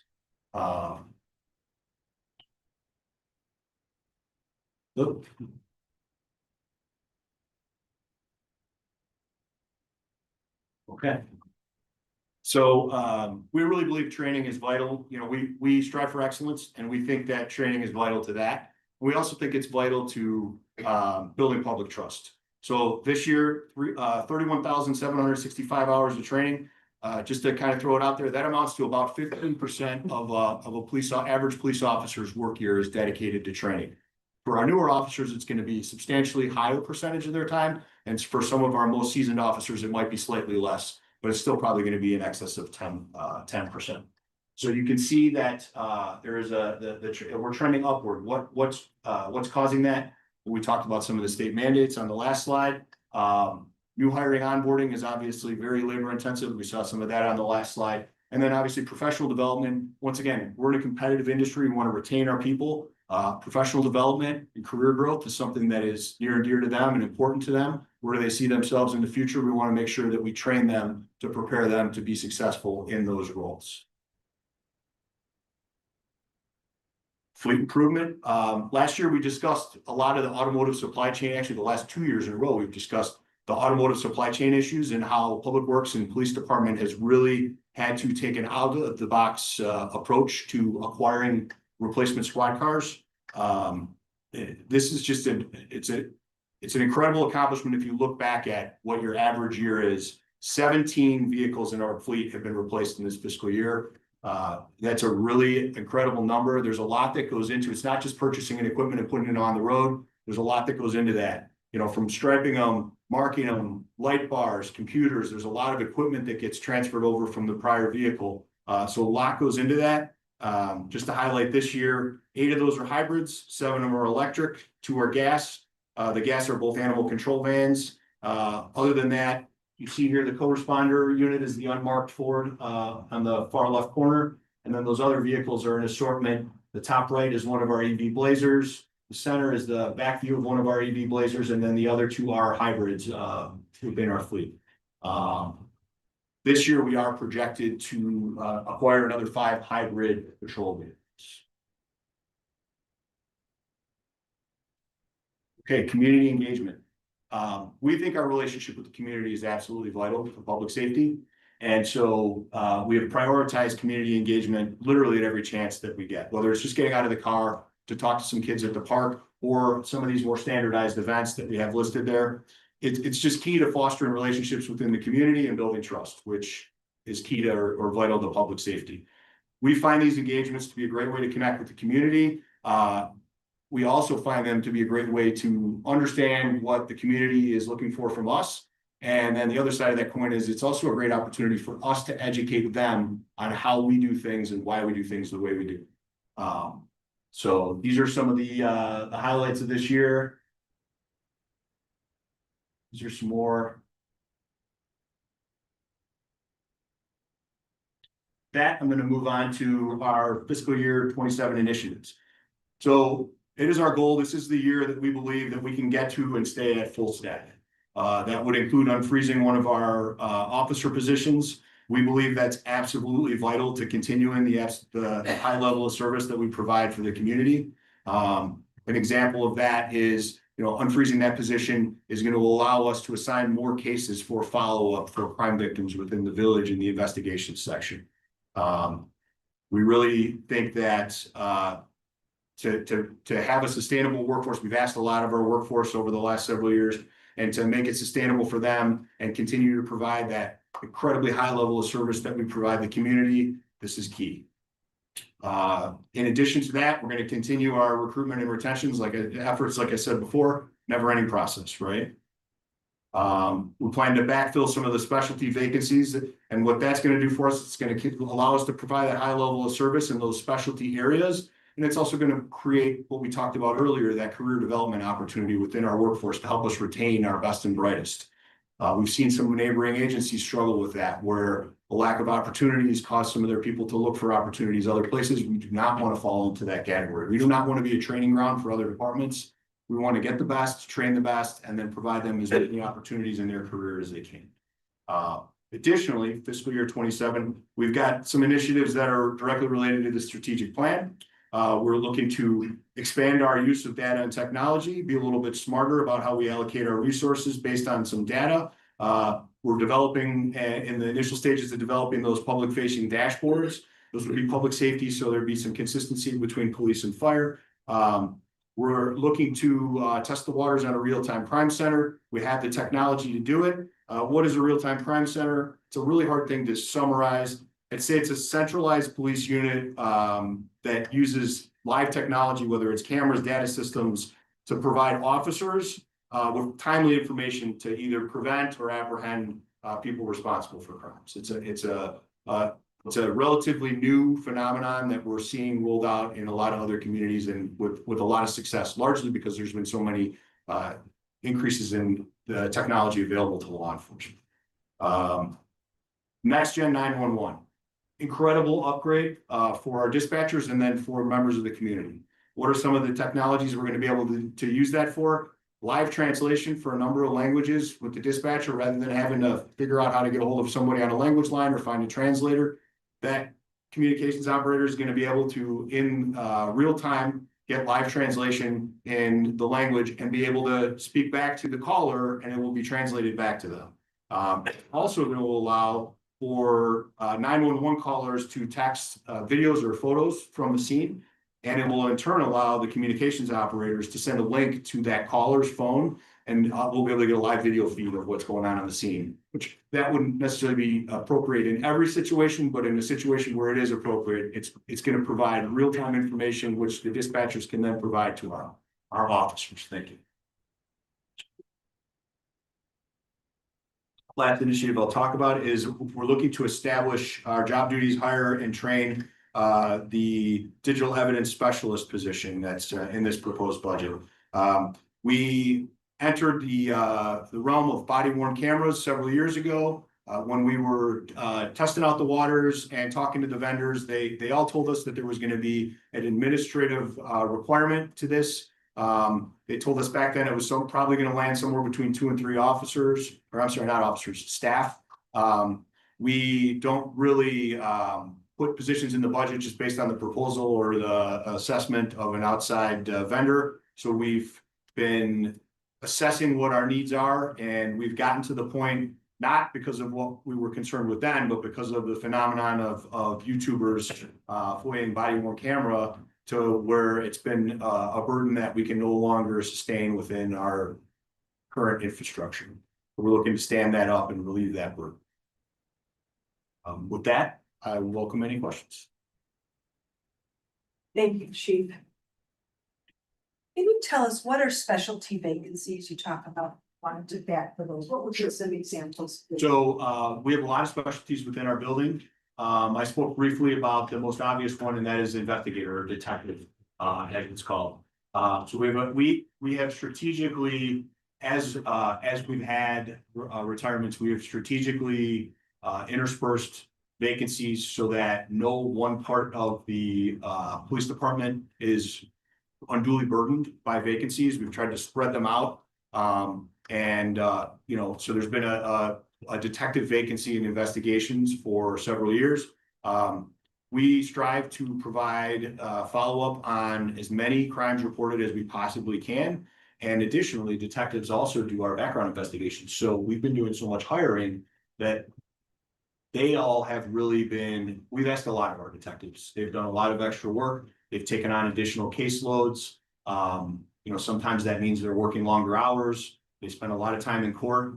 And then they recognize that the light at the end of the tunnel is hiring more people and training them. So some of them have taken part in training new people. And then some of them are also, well, not some of them, they are doing all of our background investigations on candidates. So that would be one example of a specialty that we would prioritize backfilling. We recently backfilled a specialty in programs and plans because we had hired enough people and trained enough people to where we felt that it was appropriate to fill that spot. And that spot does a lot of the things associated with the field training program also, as well as the planning for the Backlot Bash and the 4th of July and the evidence technician program, a lot of administrative responsibilities. So those would be 2 examples. One other question, then I'll defer to the group. The next Gen 911, do we get to select the languages other than English? How many other than English do we get to select based on Relatively new technology. our? I think we're at about somewhere in the 15-ish range, but I think what we've seen is that that's just kind of starting point, right? And we hope that it continues to improve. And Is what they offer, I mean, because we have data on the most predominantly spoken languages in Skokie homes. Do you know, does what they offer? Will what they offer support what our community needs? We'd have to, I can get the list to you. Right. But there is a list available. Yeah, well, and I appreciate that, just will, with Human Services or whoever is the repository of that. Just to see what we could They're do always based on what they offer to match, to align what our community needs. I think it's an AI driven tool, so I would hope that they continue to roll out additional. Yeah. So, And whatever they roll out, we'd have the ability to use. Actually, I do have one last question. Co-responder program. So we are always around this time of year when our legislators are in session. We will provide them with kind of a wish list. And one of our items would be additional funding that we would like directed to Skokie to help enhance and expand our co-responder program. Any changes or modifications to the co-responder program this year? no, they're still, they're still plugging away. I mean, they got a new vehicle and obviously they're always out fostering relationships. I think they had like 600 in some cases assigned this year or documented. We are closely monitoring the CESA Act, which we are Region 2, is that correct? We're Region 2, which is kind of in the training and planning phase. We're not sure, our experience thus far has been the crisis teams that are out there from, I think, Trilogy and Turning Point. We're not ending up on the same calls as them. And we don't seem to have complete overlap between who our co-responders are interacting with on a regular basis and who their teams are to the ability that we would understand that we're not, it's not being communicated to us. So it seems like we're touching different people at this point. And so as Region 2 gets further along and there are more crisis teams stood up and we start to get to the point where it's fully operational, we're gonna have to see where there's carryover and where there isn't. And so I think it's probably too early to totally tell what the impact of CESA is gonna be. And if we're gonna be touching the same types of people or same types of problem. Our co-responders, our community has a lot of family members that are seeking mental health writs in meetings with other police chiefs. We seem to be getting more of those at the police department. Those are basically a court order where a judge is ordering us to take someone for psychological evaluation or hospitalization. Our co-responders are our primary tool on those because a lot of times they have an existing established rapport or relationship with the person who's in crisis, or they know the family and they've got the backstory from the family. And our goal is obviously to avoid any use of force in any of those situations. And so our co-responder is going to be our most meaningful tool to do that. And so we're getting a lot of those. And they are usually our primary people handling them whenever possible. If they're going to be off for several days and we only have 72 hours to comply, sometimes we have to rely on our other crisis intervention trained officers, which I think we're up to 77 right now. And the 3 that are going to start the academy will get that training in the academy. But I think it's a little too early to tell how CESA is going to interact with our co-responder team. I don't anticipate them taking all the work away from our co-responder team. I think we're doing some different things than they would be doing. And the reality is that more mental health help is certainly going to be helpful no matter where it's coming from. But some people might be resistant to taking help from the police department because maybe they had a bad interaction with us. Maybe we did take them to the hospital previously, and maybe one of those crisis teams is going to be their preference, and we're okay with that. Thank you. Other questions, the team, Trustee Pierce Sullivan. Thank you, and thank you very much to all of you for your service. Chief, how many officers are in the pipeline for retirement? I know of one person, the end of the year, that's plans are to retire. They will be at full pensionable age at that point. I have, I think, another 9 people that are of age and are vested in their pensions. I hope to retain them. I want to get them as close to 30 years as they are willing to stay here. I will tell you that what we've seen in the last 5 years is that 30 years is not, it was always the goal when I started. It is no longer the goal. There is a lot of jobs out there in the private sector We've had officers leave at 20 years and go take another police job and collect a pension. Our goal is to get people as close to 30 as we can. Having 9 people that are age eligible invested in a pension is, why we talk about retention so much, right? But I only know of one person who has kind of a date in mind. So I don't know if that's kind of the best. It does answer I and can give you. it's scary to think that they're not, we're technically pipeline and could do that, as you're having difficulties hiring. Because people don't qualify or aren't applying, and then if we have that many, we would eventually be at a certain time. It's a little bit funny. I don't have an answer to that. Sure. Well, I mean, it's a never ending process, right? And So I guess the question would be then what do we do to try to retain those things? well, we talked about specialties, we talked about, training. Certainly, them having, additional, the more people we have staffing every day, the more opportunities there are for if something comes up and they need a day off to go, to a kid's ball game or, something comes up and they want to take a weekend trip. The closer we are to full staff, the more, we're gonna be able to accommodate those types of things. And, the reality is, we have a really great health insurance benefits here, and that is one thing that does definitely help us to retain people, that they appreciate those benefits. One more question, please, and that is we are close to full staff finally again. I would assume that it brings down our overtime budget considerably. Yes, now it's not a immediate impact, because remember, it takes approximately 11 months from the time we hire someone for them to actually count towards staffing, right? We don't count them towards staffing and in our, our staffing levels when they're riding with someone as a field training officer. They're still in training status. So right now, I think we are, Chris, 9 in training, or well, I guess 11 now, but 11, not between 9 and 11 in various stages of training. Some of those people are very close to being released to solo patrol. Others are just graduating the police academy at the end of this month. Others are in field training and have a couple more months. And then some have just started, like I said, the other day, 3 just started. But your projections for the budget are that it will be less, because we had a lot of obviously a high Yes. budget overtime. In the past was a little short. We had a lot more Officers. We did. So we're assuming that will then start, in the next month. That's the goal. And that's a big burden on staff too. That's when they can't go to those ball games and they Yeah. have to work. Yeah, I want my people Yeah. to have more time off. Right, absolutely. Other questions for the group, the chief of the group, trustee Iverson?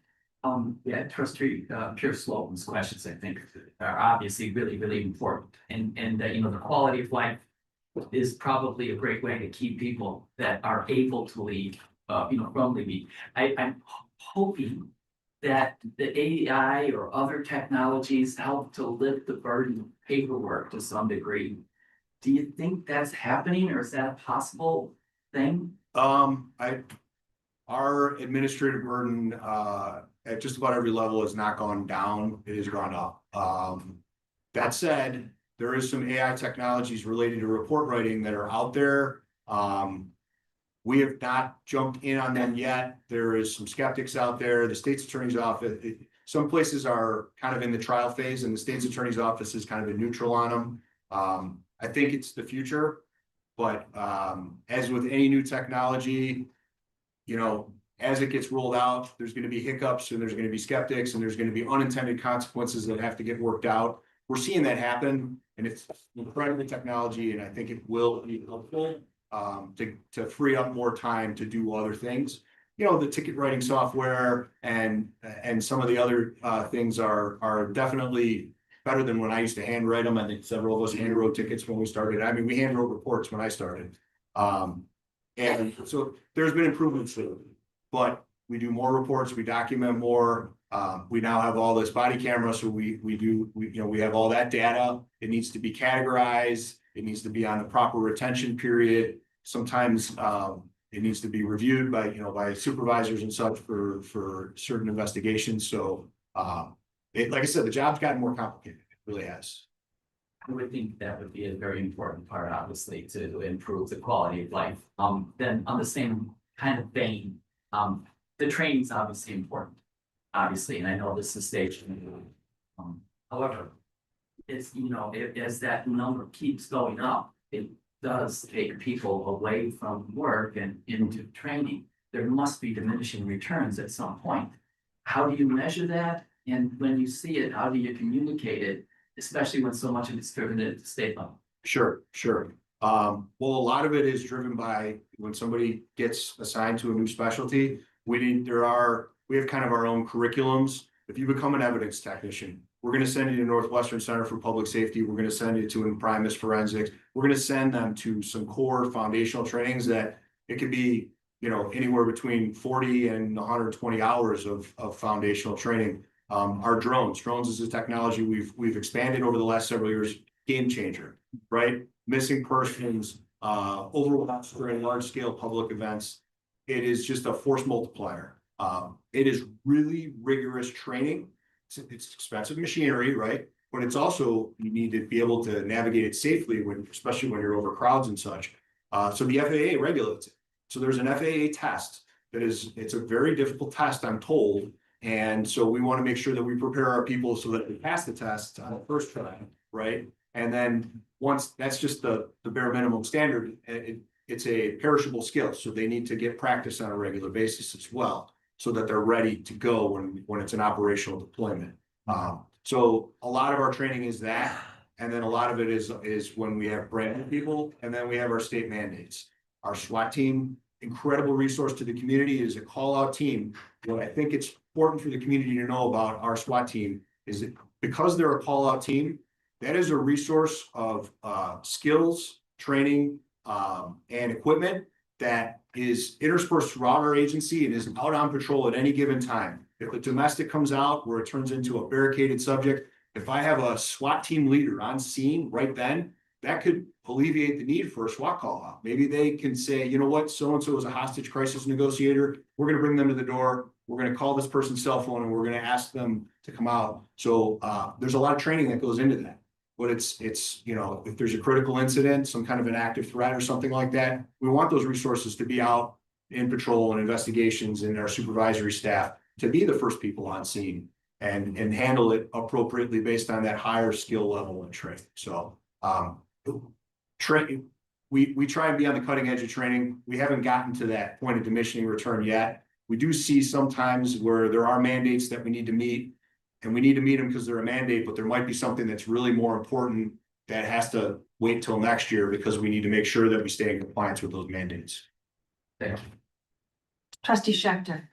Yeah, thank you, and I thank you for all that you've been doing in this presentation, and I want to acknowledge the last committee of the whole meeting where we talked about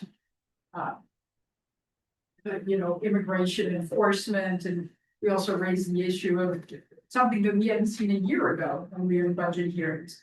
What happened with immigration enforcement and also hate crimes. And I think Trustee Pure-Slovan had brought it up somewhere. I know you talk about the public facing dashboards. It would be helpful, and I feel like, I don't want to ask for more paperwork, but it would be really good to just have it out there, how many hate crime complaints we've been getting, how many calls we've been getting with regard to. I'm gonna interject. We publish that on an annual basis. I mean, I don't see it in this narrative. That's. No, So it's wouldn't be- definitely not in here, but that data will go to the Human Relations Commission. I believe it's scheduled for May. In May. We're compiling that for last year. But we do have what was published last year is somewhere on the website, correct? Right. Yeah. So that is published annually. It's on the website. It wouldn't be in this. I just have not seen, when I'm looking on page 265 of the budget detail. Well, it wouldn't, It's not there. it wouldn't, I mean, it's a lengthy, detailed report. I don't know if you saw the one from last year, but it's, Chief, help me, it's I like did not. at least 3 pages, as I recall. But we At can least. send it around. Okay. I'm sorry. You're gonna be seeing a new one. Yeah. You're gonna be seeing Yeah. this year's soon. Maybe Mr. Lockerbie in one of his communications to the board could send a link. Because the one that was last year is published on the website somewhere.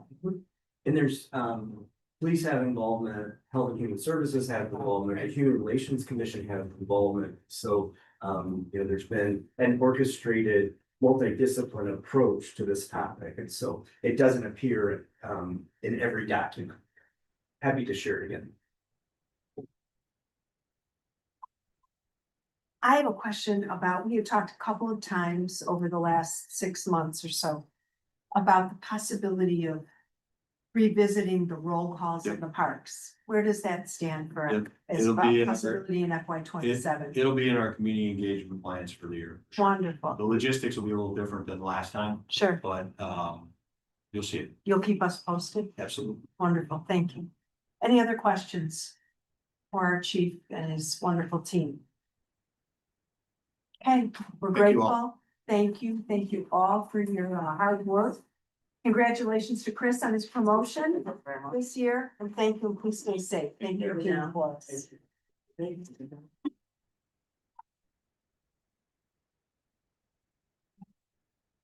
Okay. Public Works. We'll take I guess we're gonna take a very quick break. Very quick break. I switched off. Quick break, yeah, I'm gonna run it.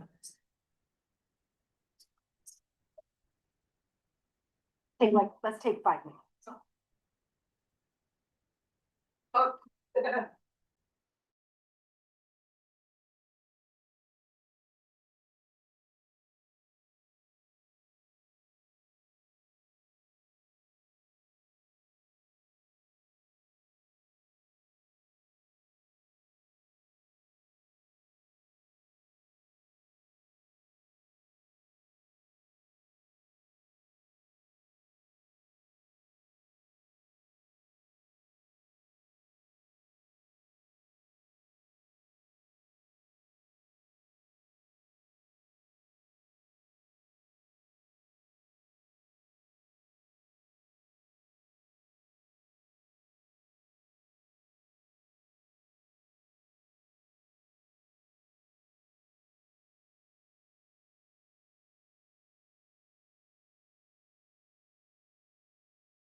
our public works team. We have our brand new public works director, Patrick Hastings, Elizabeth Zimmerman, our assistant public works director. We have Russ Whitefeld, our director of engineering. We have Samantha Maximilian, help me with your title. Senior engineer. Okay, thank you, senior engineer. And Brad Magi is you've got to combine a couple of divisions, Operations and police. operations and fleet. So thank you all for being here and thank you for your hard work. Russ. Oh, I'm sorry. Patrick. Already, yeah. Yeah. Combination. Welcome. All right, well, I'll take it, but thank you very much, Mayor, trustees. We appreciate the time here tonight. I know it's long nights, but we do value this feedback from you all, so. We'll be touching high level on our budget, on initiatives, past accomplishments, but please feel free to stop us, ask questions. Again, it helps us set the tone for the year forward. How we plan our projects, taking in all your feedback. So with that, we will kick it off and we'll here. So brief overview. The Public Works gets its funding from 4 main sources. It's the general fund, right? And that contributes funds for all of our divisions outside of the water division. So everything from streets and alleys, snow removal, automotive, refuse, a little bit of civil in there as well. Civil also comes out of our water. We got the capital fund, which a lot of our one-time bigger projects and maintenance for those projects is funded out of. And then water and sewer operating fund, which is the operations and the purchase of water, and that comes from our service fees. And then we have our utilities capital fund, which is supporting the projects for our utility infrastructure, including water, storm sewer, and sanitary. All right, going over some of the past accomplishments of this last year. So we did complete 216 lead service changeouts. And those are both from the water main contracts that were fulfilled, along with some of our in-house staff was already completing some lead services on lines that had leaks on them or had to be done on an emergency case basis.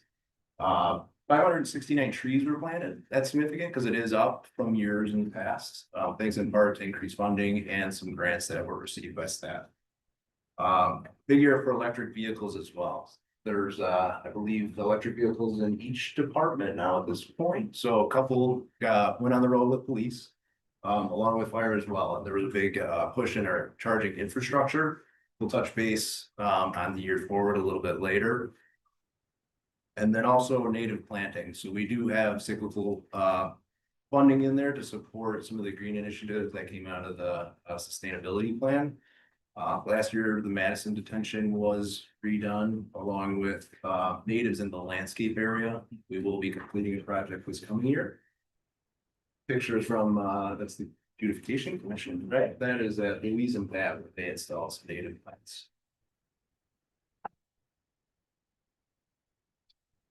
Another significant number for us, so their compost program continues to be successful. Skokie is one of the leading towns in terms of village-wide compost drop-off sites in the region, and they are all successful. This year, we're looking to increase pickups on these because we do foresee an increase in usage of these compost facilities. Another neat one is the installation of these new garbage cans. So they are out on Dempster at the moment. They were rolled out and they were rolled out with great success. So we are bringing them to downtown Skokie. The significance of those, they have sensors in them that tell us when they're full. So instead of sending a truck blindly to collect 2-3 times a week, we're down to once a month on the Dempster collection of these.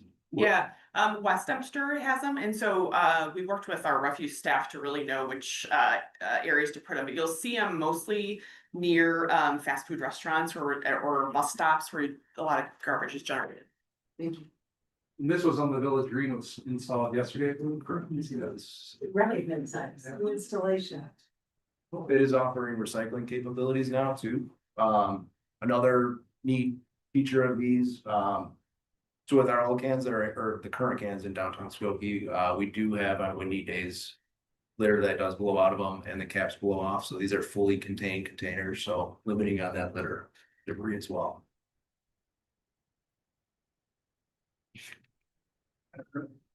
Some project accomplishments. So we did do about 5 miles of street resurfacing. So we are looking to ramp up more of the concrete streets at this point, going into the next fiscal year, but a little more than a half mile was completed last year. There are some significant costs to that, but their lifespan is greatly longer than a typical asphalt street. Completed over 7,300 linear feet of lining of our sanitary system. That helps with just the everyday use of it. So we're not, once we resurface a road, we're making sure all the infrastructure is good underneath it. It also helps with the I&I infiltration and inflow into our sanitary system. There is, so the installation of a rapid flashing beacon at Lincoln and the Skokie Valley Trail. Sorry, I should have spelled those out, those acronyms, but the pavement markings are complete out there. That was supposed to get installed late last year, but they were waiting on a part. We are just waiting on that contractor to mobilize, and those will be going in soon. We had nearly 2 miles of water main replaced. And another significant feat for our traffic engineering division was the reduction of speed village-wide from 30 miles an hour down to 25 miles.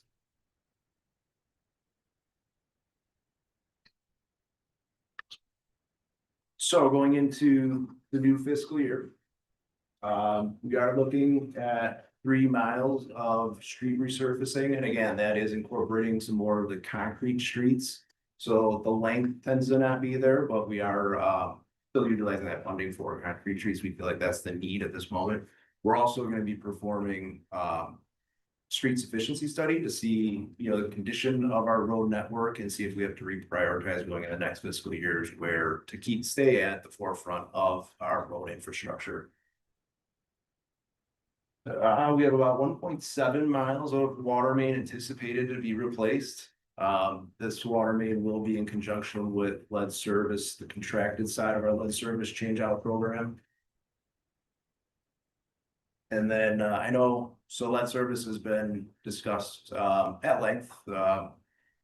This year we just submitted our most recent draft of our lead service replacement plan, but going into this next year, it's exciting because we're really going to start tackling our numbers. So we are bringing on the additional staff, equipment to have, we're thinking 2 in-house crews completing these lead service changeouts along with the water replacement. So we will be tackling it from 3 different angles at this point, but we are hoping to get that 688 number. So that's what we're going to be striving for this year.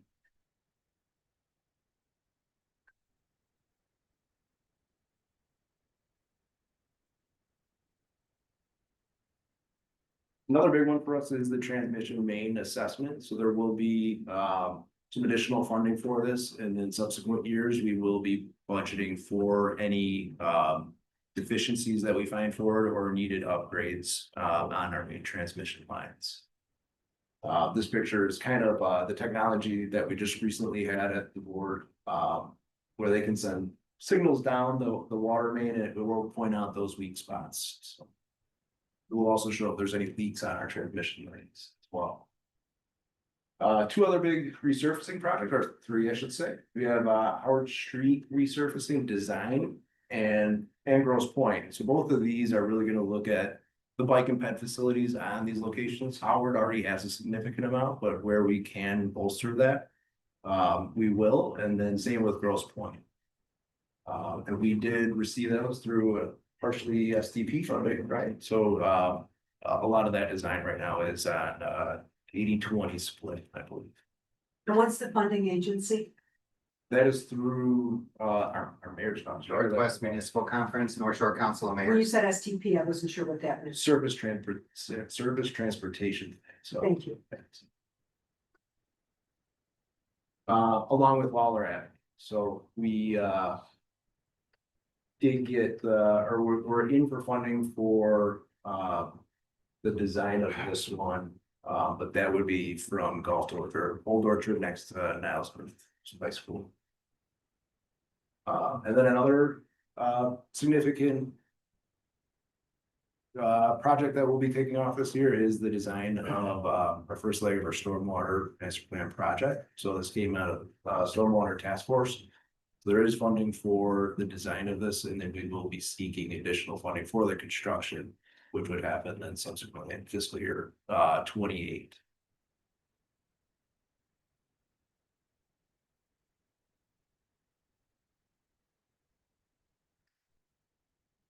We have design money in there for a green alley, so that will be also applied to MWRD to see if we do receive that grant, then we'll proceed with the construction of those, but those projects weigh heavily on partnerships with MWRD.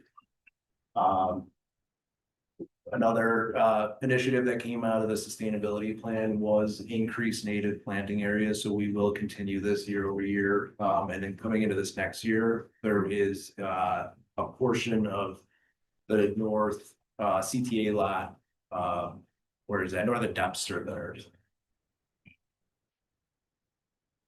And then so the next couple ones, I know Mr. Magi is at the forefront of our public charging network. Some of the strategies that we're looking to do to implement more of these and our fleet. So I will let him take it over from here. Good evening. So we're going to continue to explore some public charging stations. We haven't installed any for a couple of years. And so we conducted a survey of where all the registered EVs were in town, hoping to identify some hotspots near multifamily areas or areas of need for public charging. And so we're continuing to dive into that a little bit, but we're going to tend to focus on our multifamily areas or areas where people don't have the ability to install their own charger. And we'll continue to look at some of the challenges we face there. Our public lots may not have the infrastructure to support enough charging. Another thing we're looking into is with our fleet, the telematics. As part of the strategic plan, we want to have a live dashboard where residents can see where maybe their snow plows or street sweepers or refuse trucks are at. And so we're currently in the process of installing some of that hardware on our vehicles, and we will, over the course of the year, do a survey to the public, see what they're looking for, and roll that out by the end of the year. Our current fleet, we've got 33 electric vehicles, and between our EVs and our hybrids, it represents it will, at the end of this fiscal year, will represent 70% of our light duty fleet. We've made some significant turnover in those vehicles. When you said we haven't done charging, the public charging stations, you've really been focused, public works has been focused on getting the internal charging. Yeah, we stations did for our own fleet. Yeah, we had a huge influx of EVs on our own in several different facilities where we needed to get those chargers installed. So that was our primary focus this past year.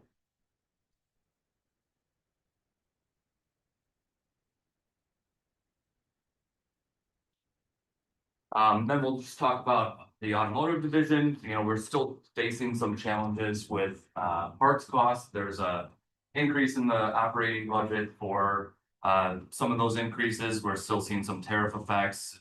Parts have doubled in just the past few months. Cost of steel and tariffs are affecting us there. Vehicle supply chain issues. We've kind of dialed that in on most of the vehicles, but we're still seeing it on some of our refuse trucks and plow trucks. The availability of vehicles and chassis is, you can get them pretty quickly, but getting somebody to build the plow and the dump body is still about 18 to 24 months out. We're looking at some of our large purchases. The cost of fire apparatus and even dump trucks and refuse trucks have significantly increased over the past few years. So we're trying to spread those over the next few fiscal years when we know we have long lead times to ease the burden in any particular year. We are requesting a new mechanic position. We have been down 2 positions since 2010. At that point, we looked into some contractual work and we still take advantage of some of that when it's appropriate, but our reliability on vendors is not as strong as it used to be, and the labor charges are significant with some of that work. And so we analyzed what made sense doing in-house or sending some of that work out. And we want to be able to retain that control with our vehicles.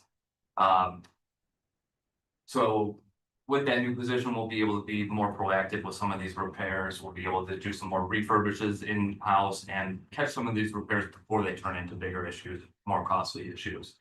And the emission standards is a big part of that increase in workload that we've run into over the past several years.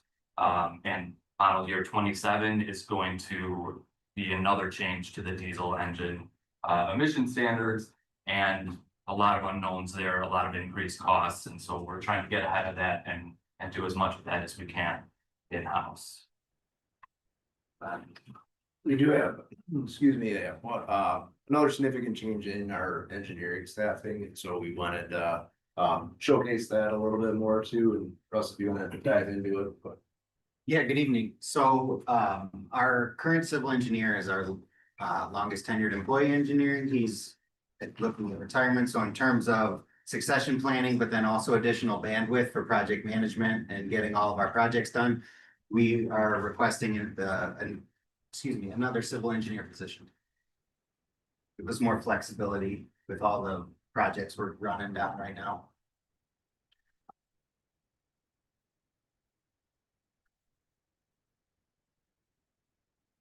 Really, we tried to stay high level for that, but yeah, we welcome any questions on anything or anything else that's on your mind. So we'll get the light back on them. And during our conversation with your colleagues in the police department a few minutes ago, we talked about asking, at this time of year when our legislators are in session in Springfield, they'll ask us for wish lists of, if they have funding that they could send our way. And I wanted to just point out a couple of things. We have also on our list is money to help us advance our stormwater management system. I know that's, with the rains we've had over the last few days, it's been a tough time for a lot of our neighbors.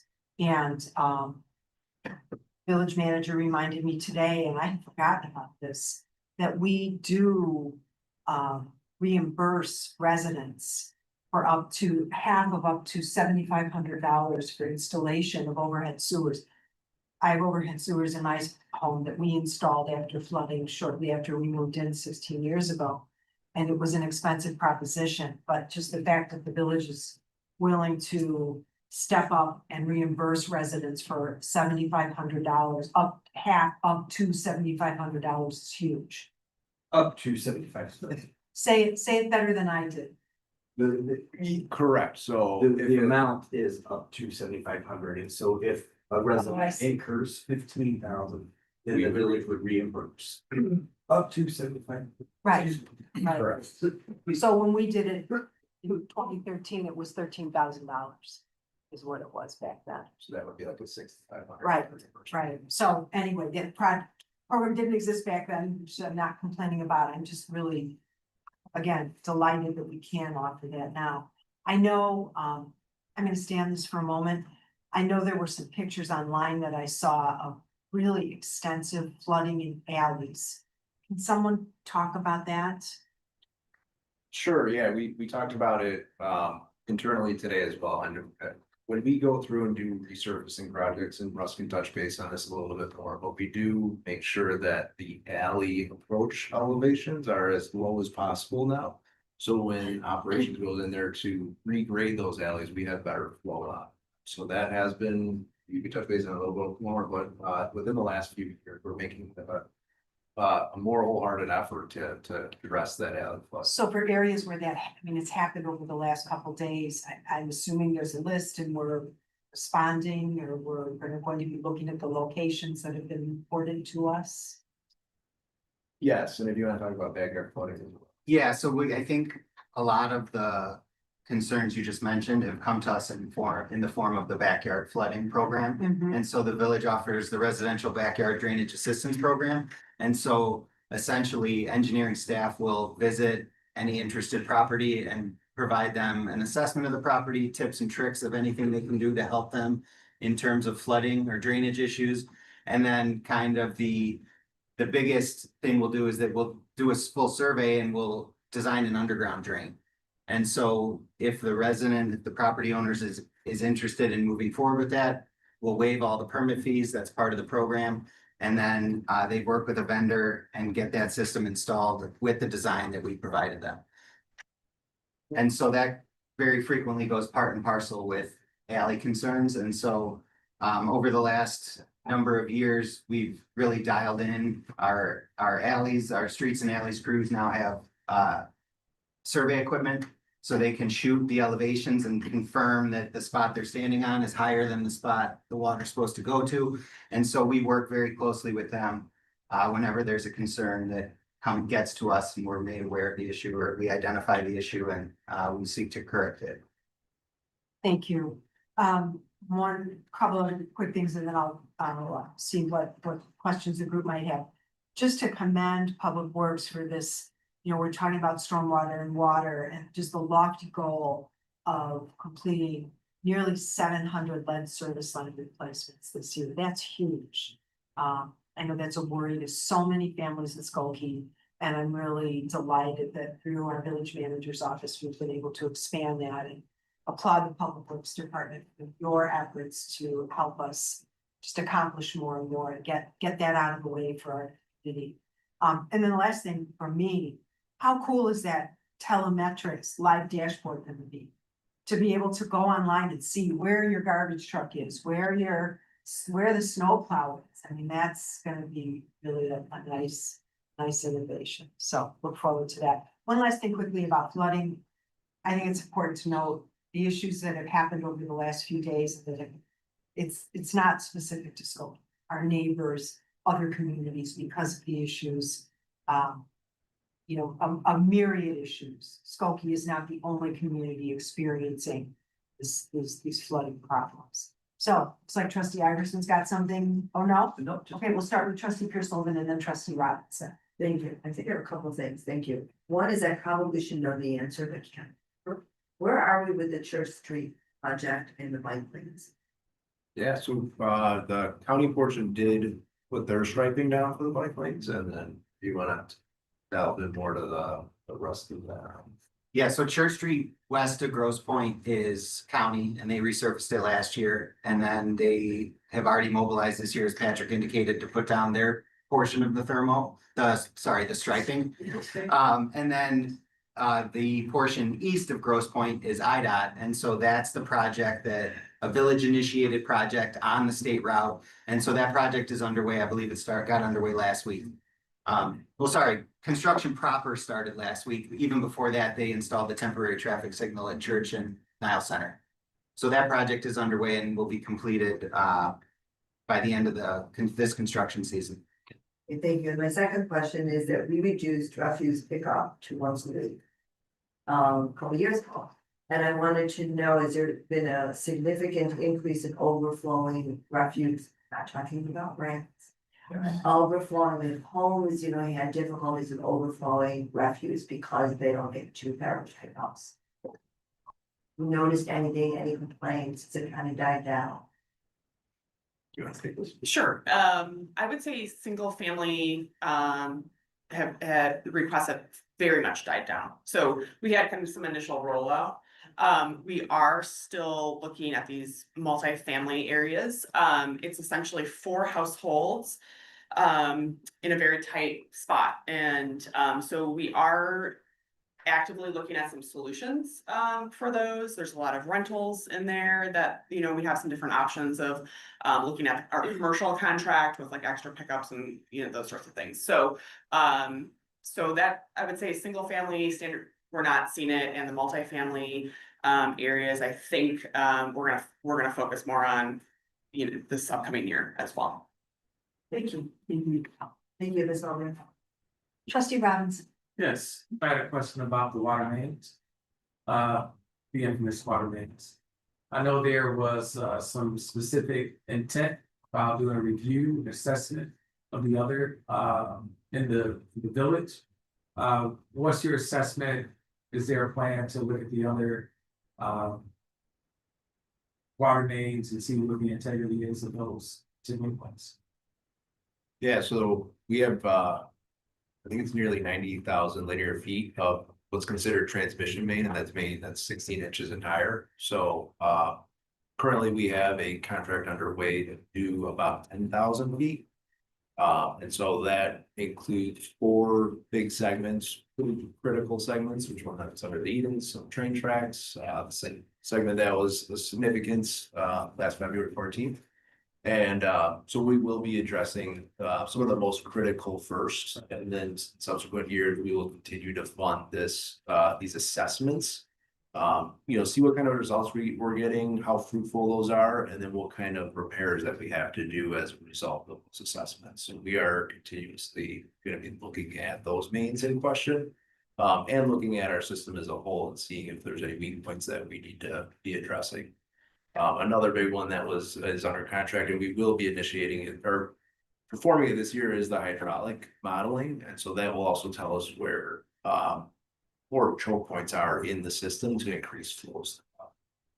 There are any particular areas of interest right now or priorities that we're looking at?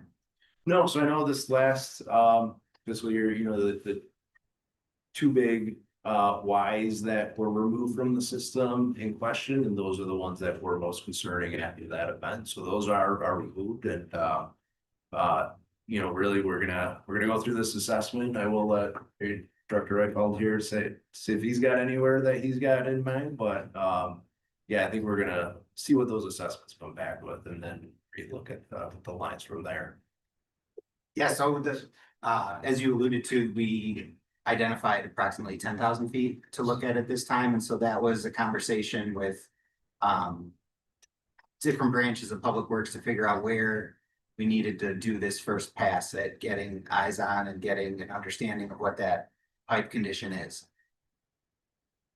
And so, as Director Hastings alluded to, this is going to be a multi-pronged approach. This will take us years. So right now we're looking at the first section, and then we'll continue doing it, and then potentially in years to come, we'll be doing assessment and whatever rehabilitation was identified from previous assessments as well. Thank you. Trustee Iverson. On that subject. As you're studying, as you're assessing, and I think you got 90,000 feet, I think you said, and in total, yes. And 10,000 is the first look. And I assume that you picked the 10,000 based upon it being the most concerning. So the assessment part is budgeted and paid for, correct? But the rehabilitation part, are there forecasts? Like, it'd be a wild guess, right? But are there forecasts on what that cost is gonna look like?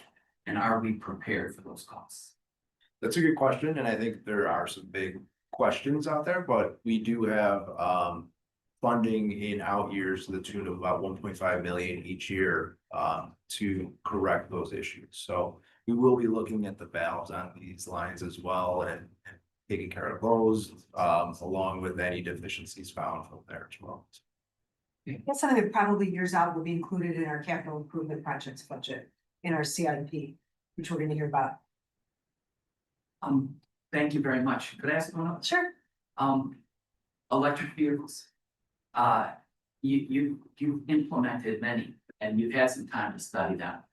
I wonder if the results of those vehicles, if you could say how happy or unhappy you are with the vehicles, and how is that affecting the difficulty and the expense of parts, which is a big issue.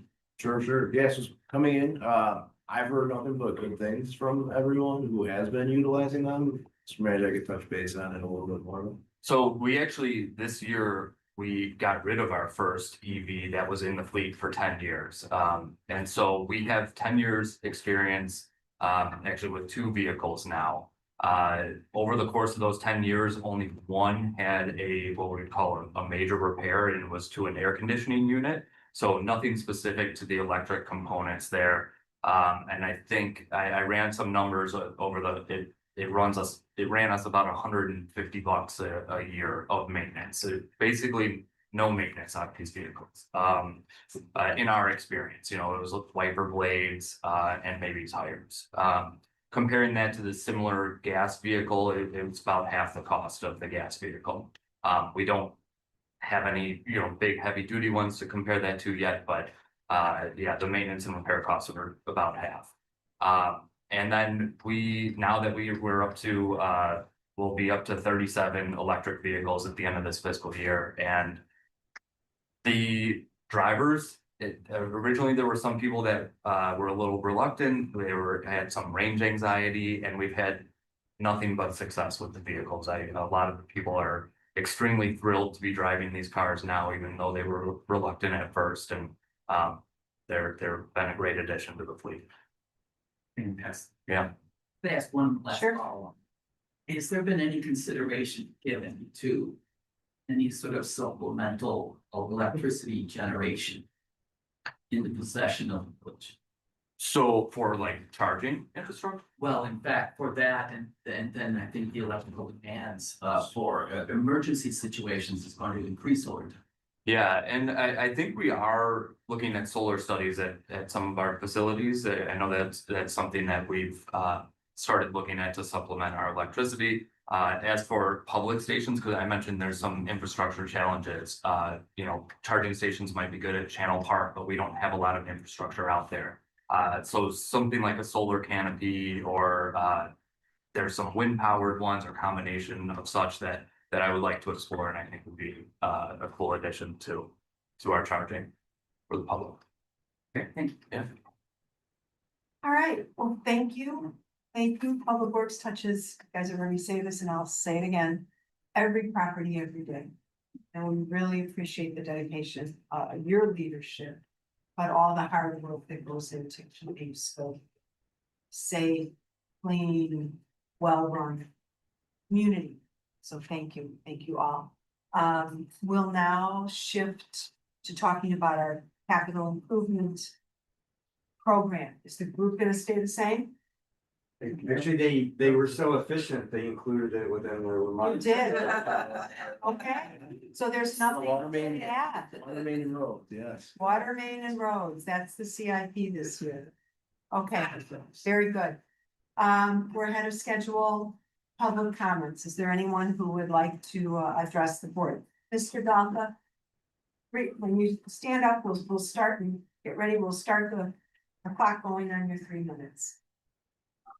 Good evening. I would like to surprise people by agreeing with the police chief about one thing.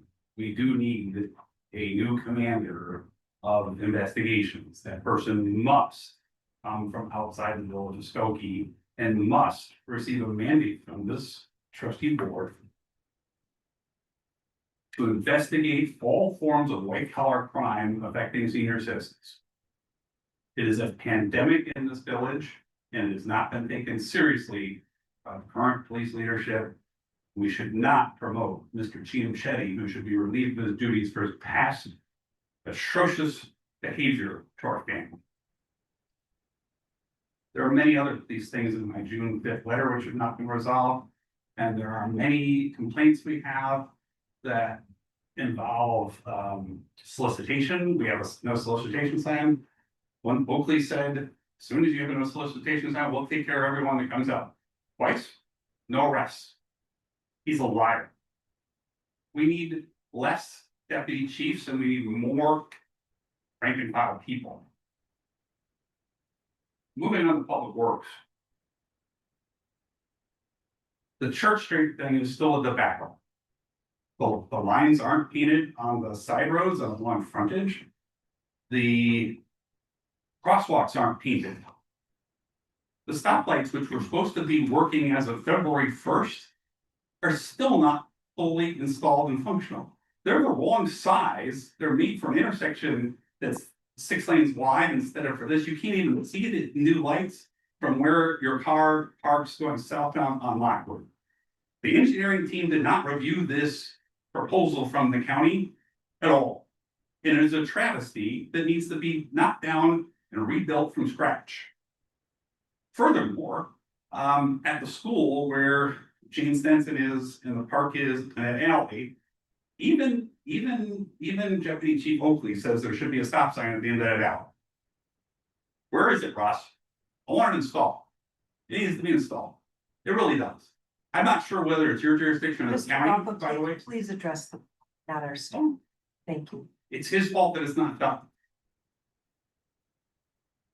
There are a number of other stop signs that need to happen on Laurel because of the texting parents and Gene Stenson.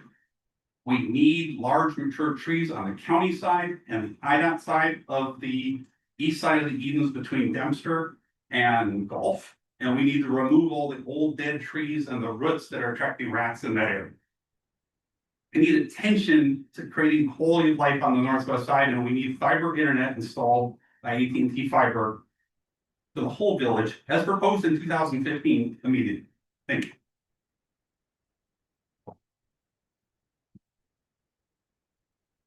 Okay, anything else? The good of the order? Not, I'd ask for a motion to adjourn. Trustee Robinson's ready and seconded by trustee Pierce Sullivan. Will the clerk please call the roll? Trustee Schechter. Aye. Trustee Monty Levy is absent. Trustee Robinson. Aye. Trustee Iverson. Aye. Trustee Lisa Levy. Aye. Trustee Pierce Sullivan. Aye. Motion passes and we are adjourned.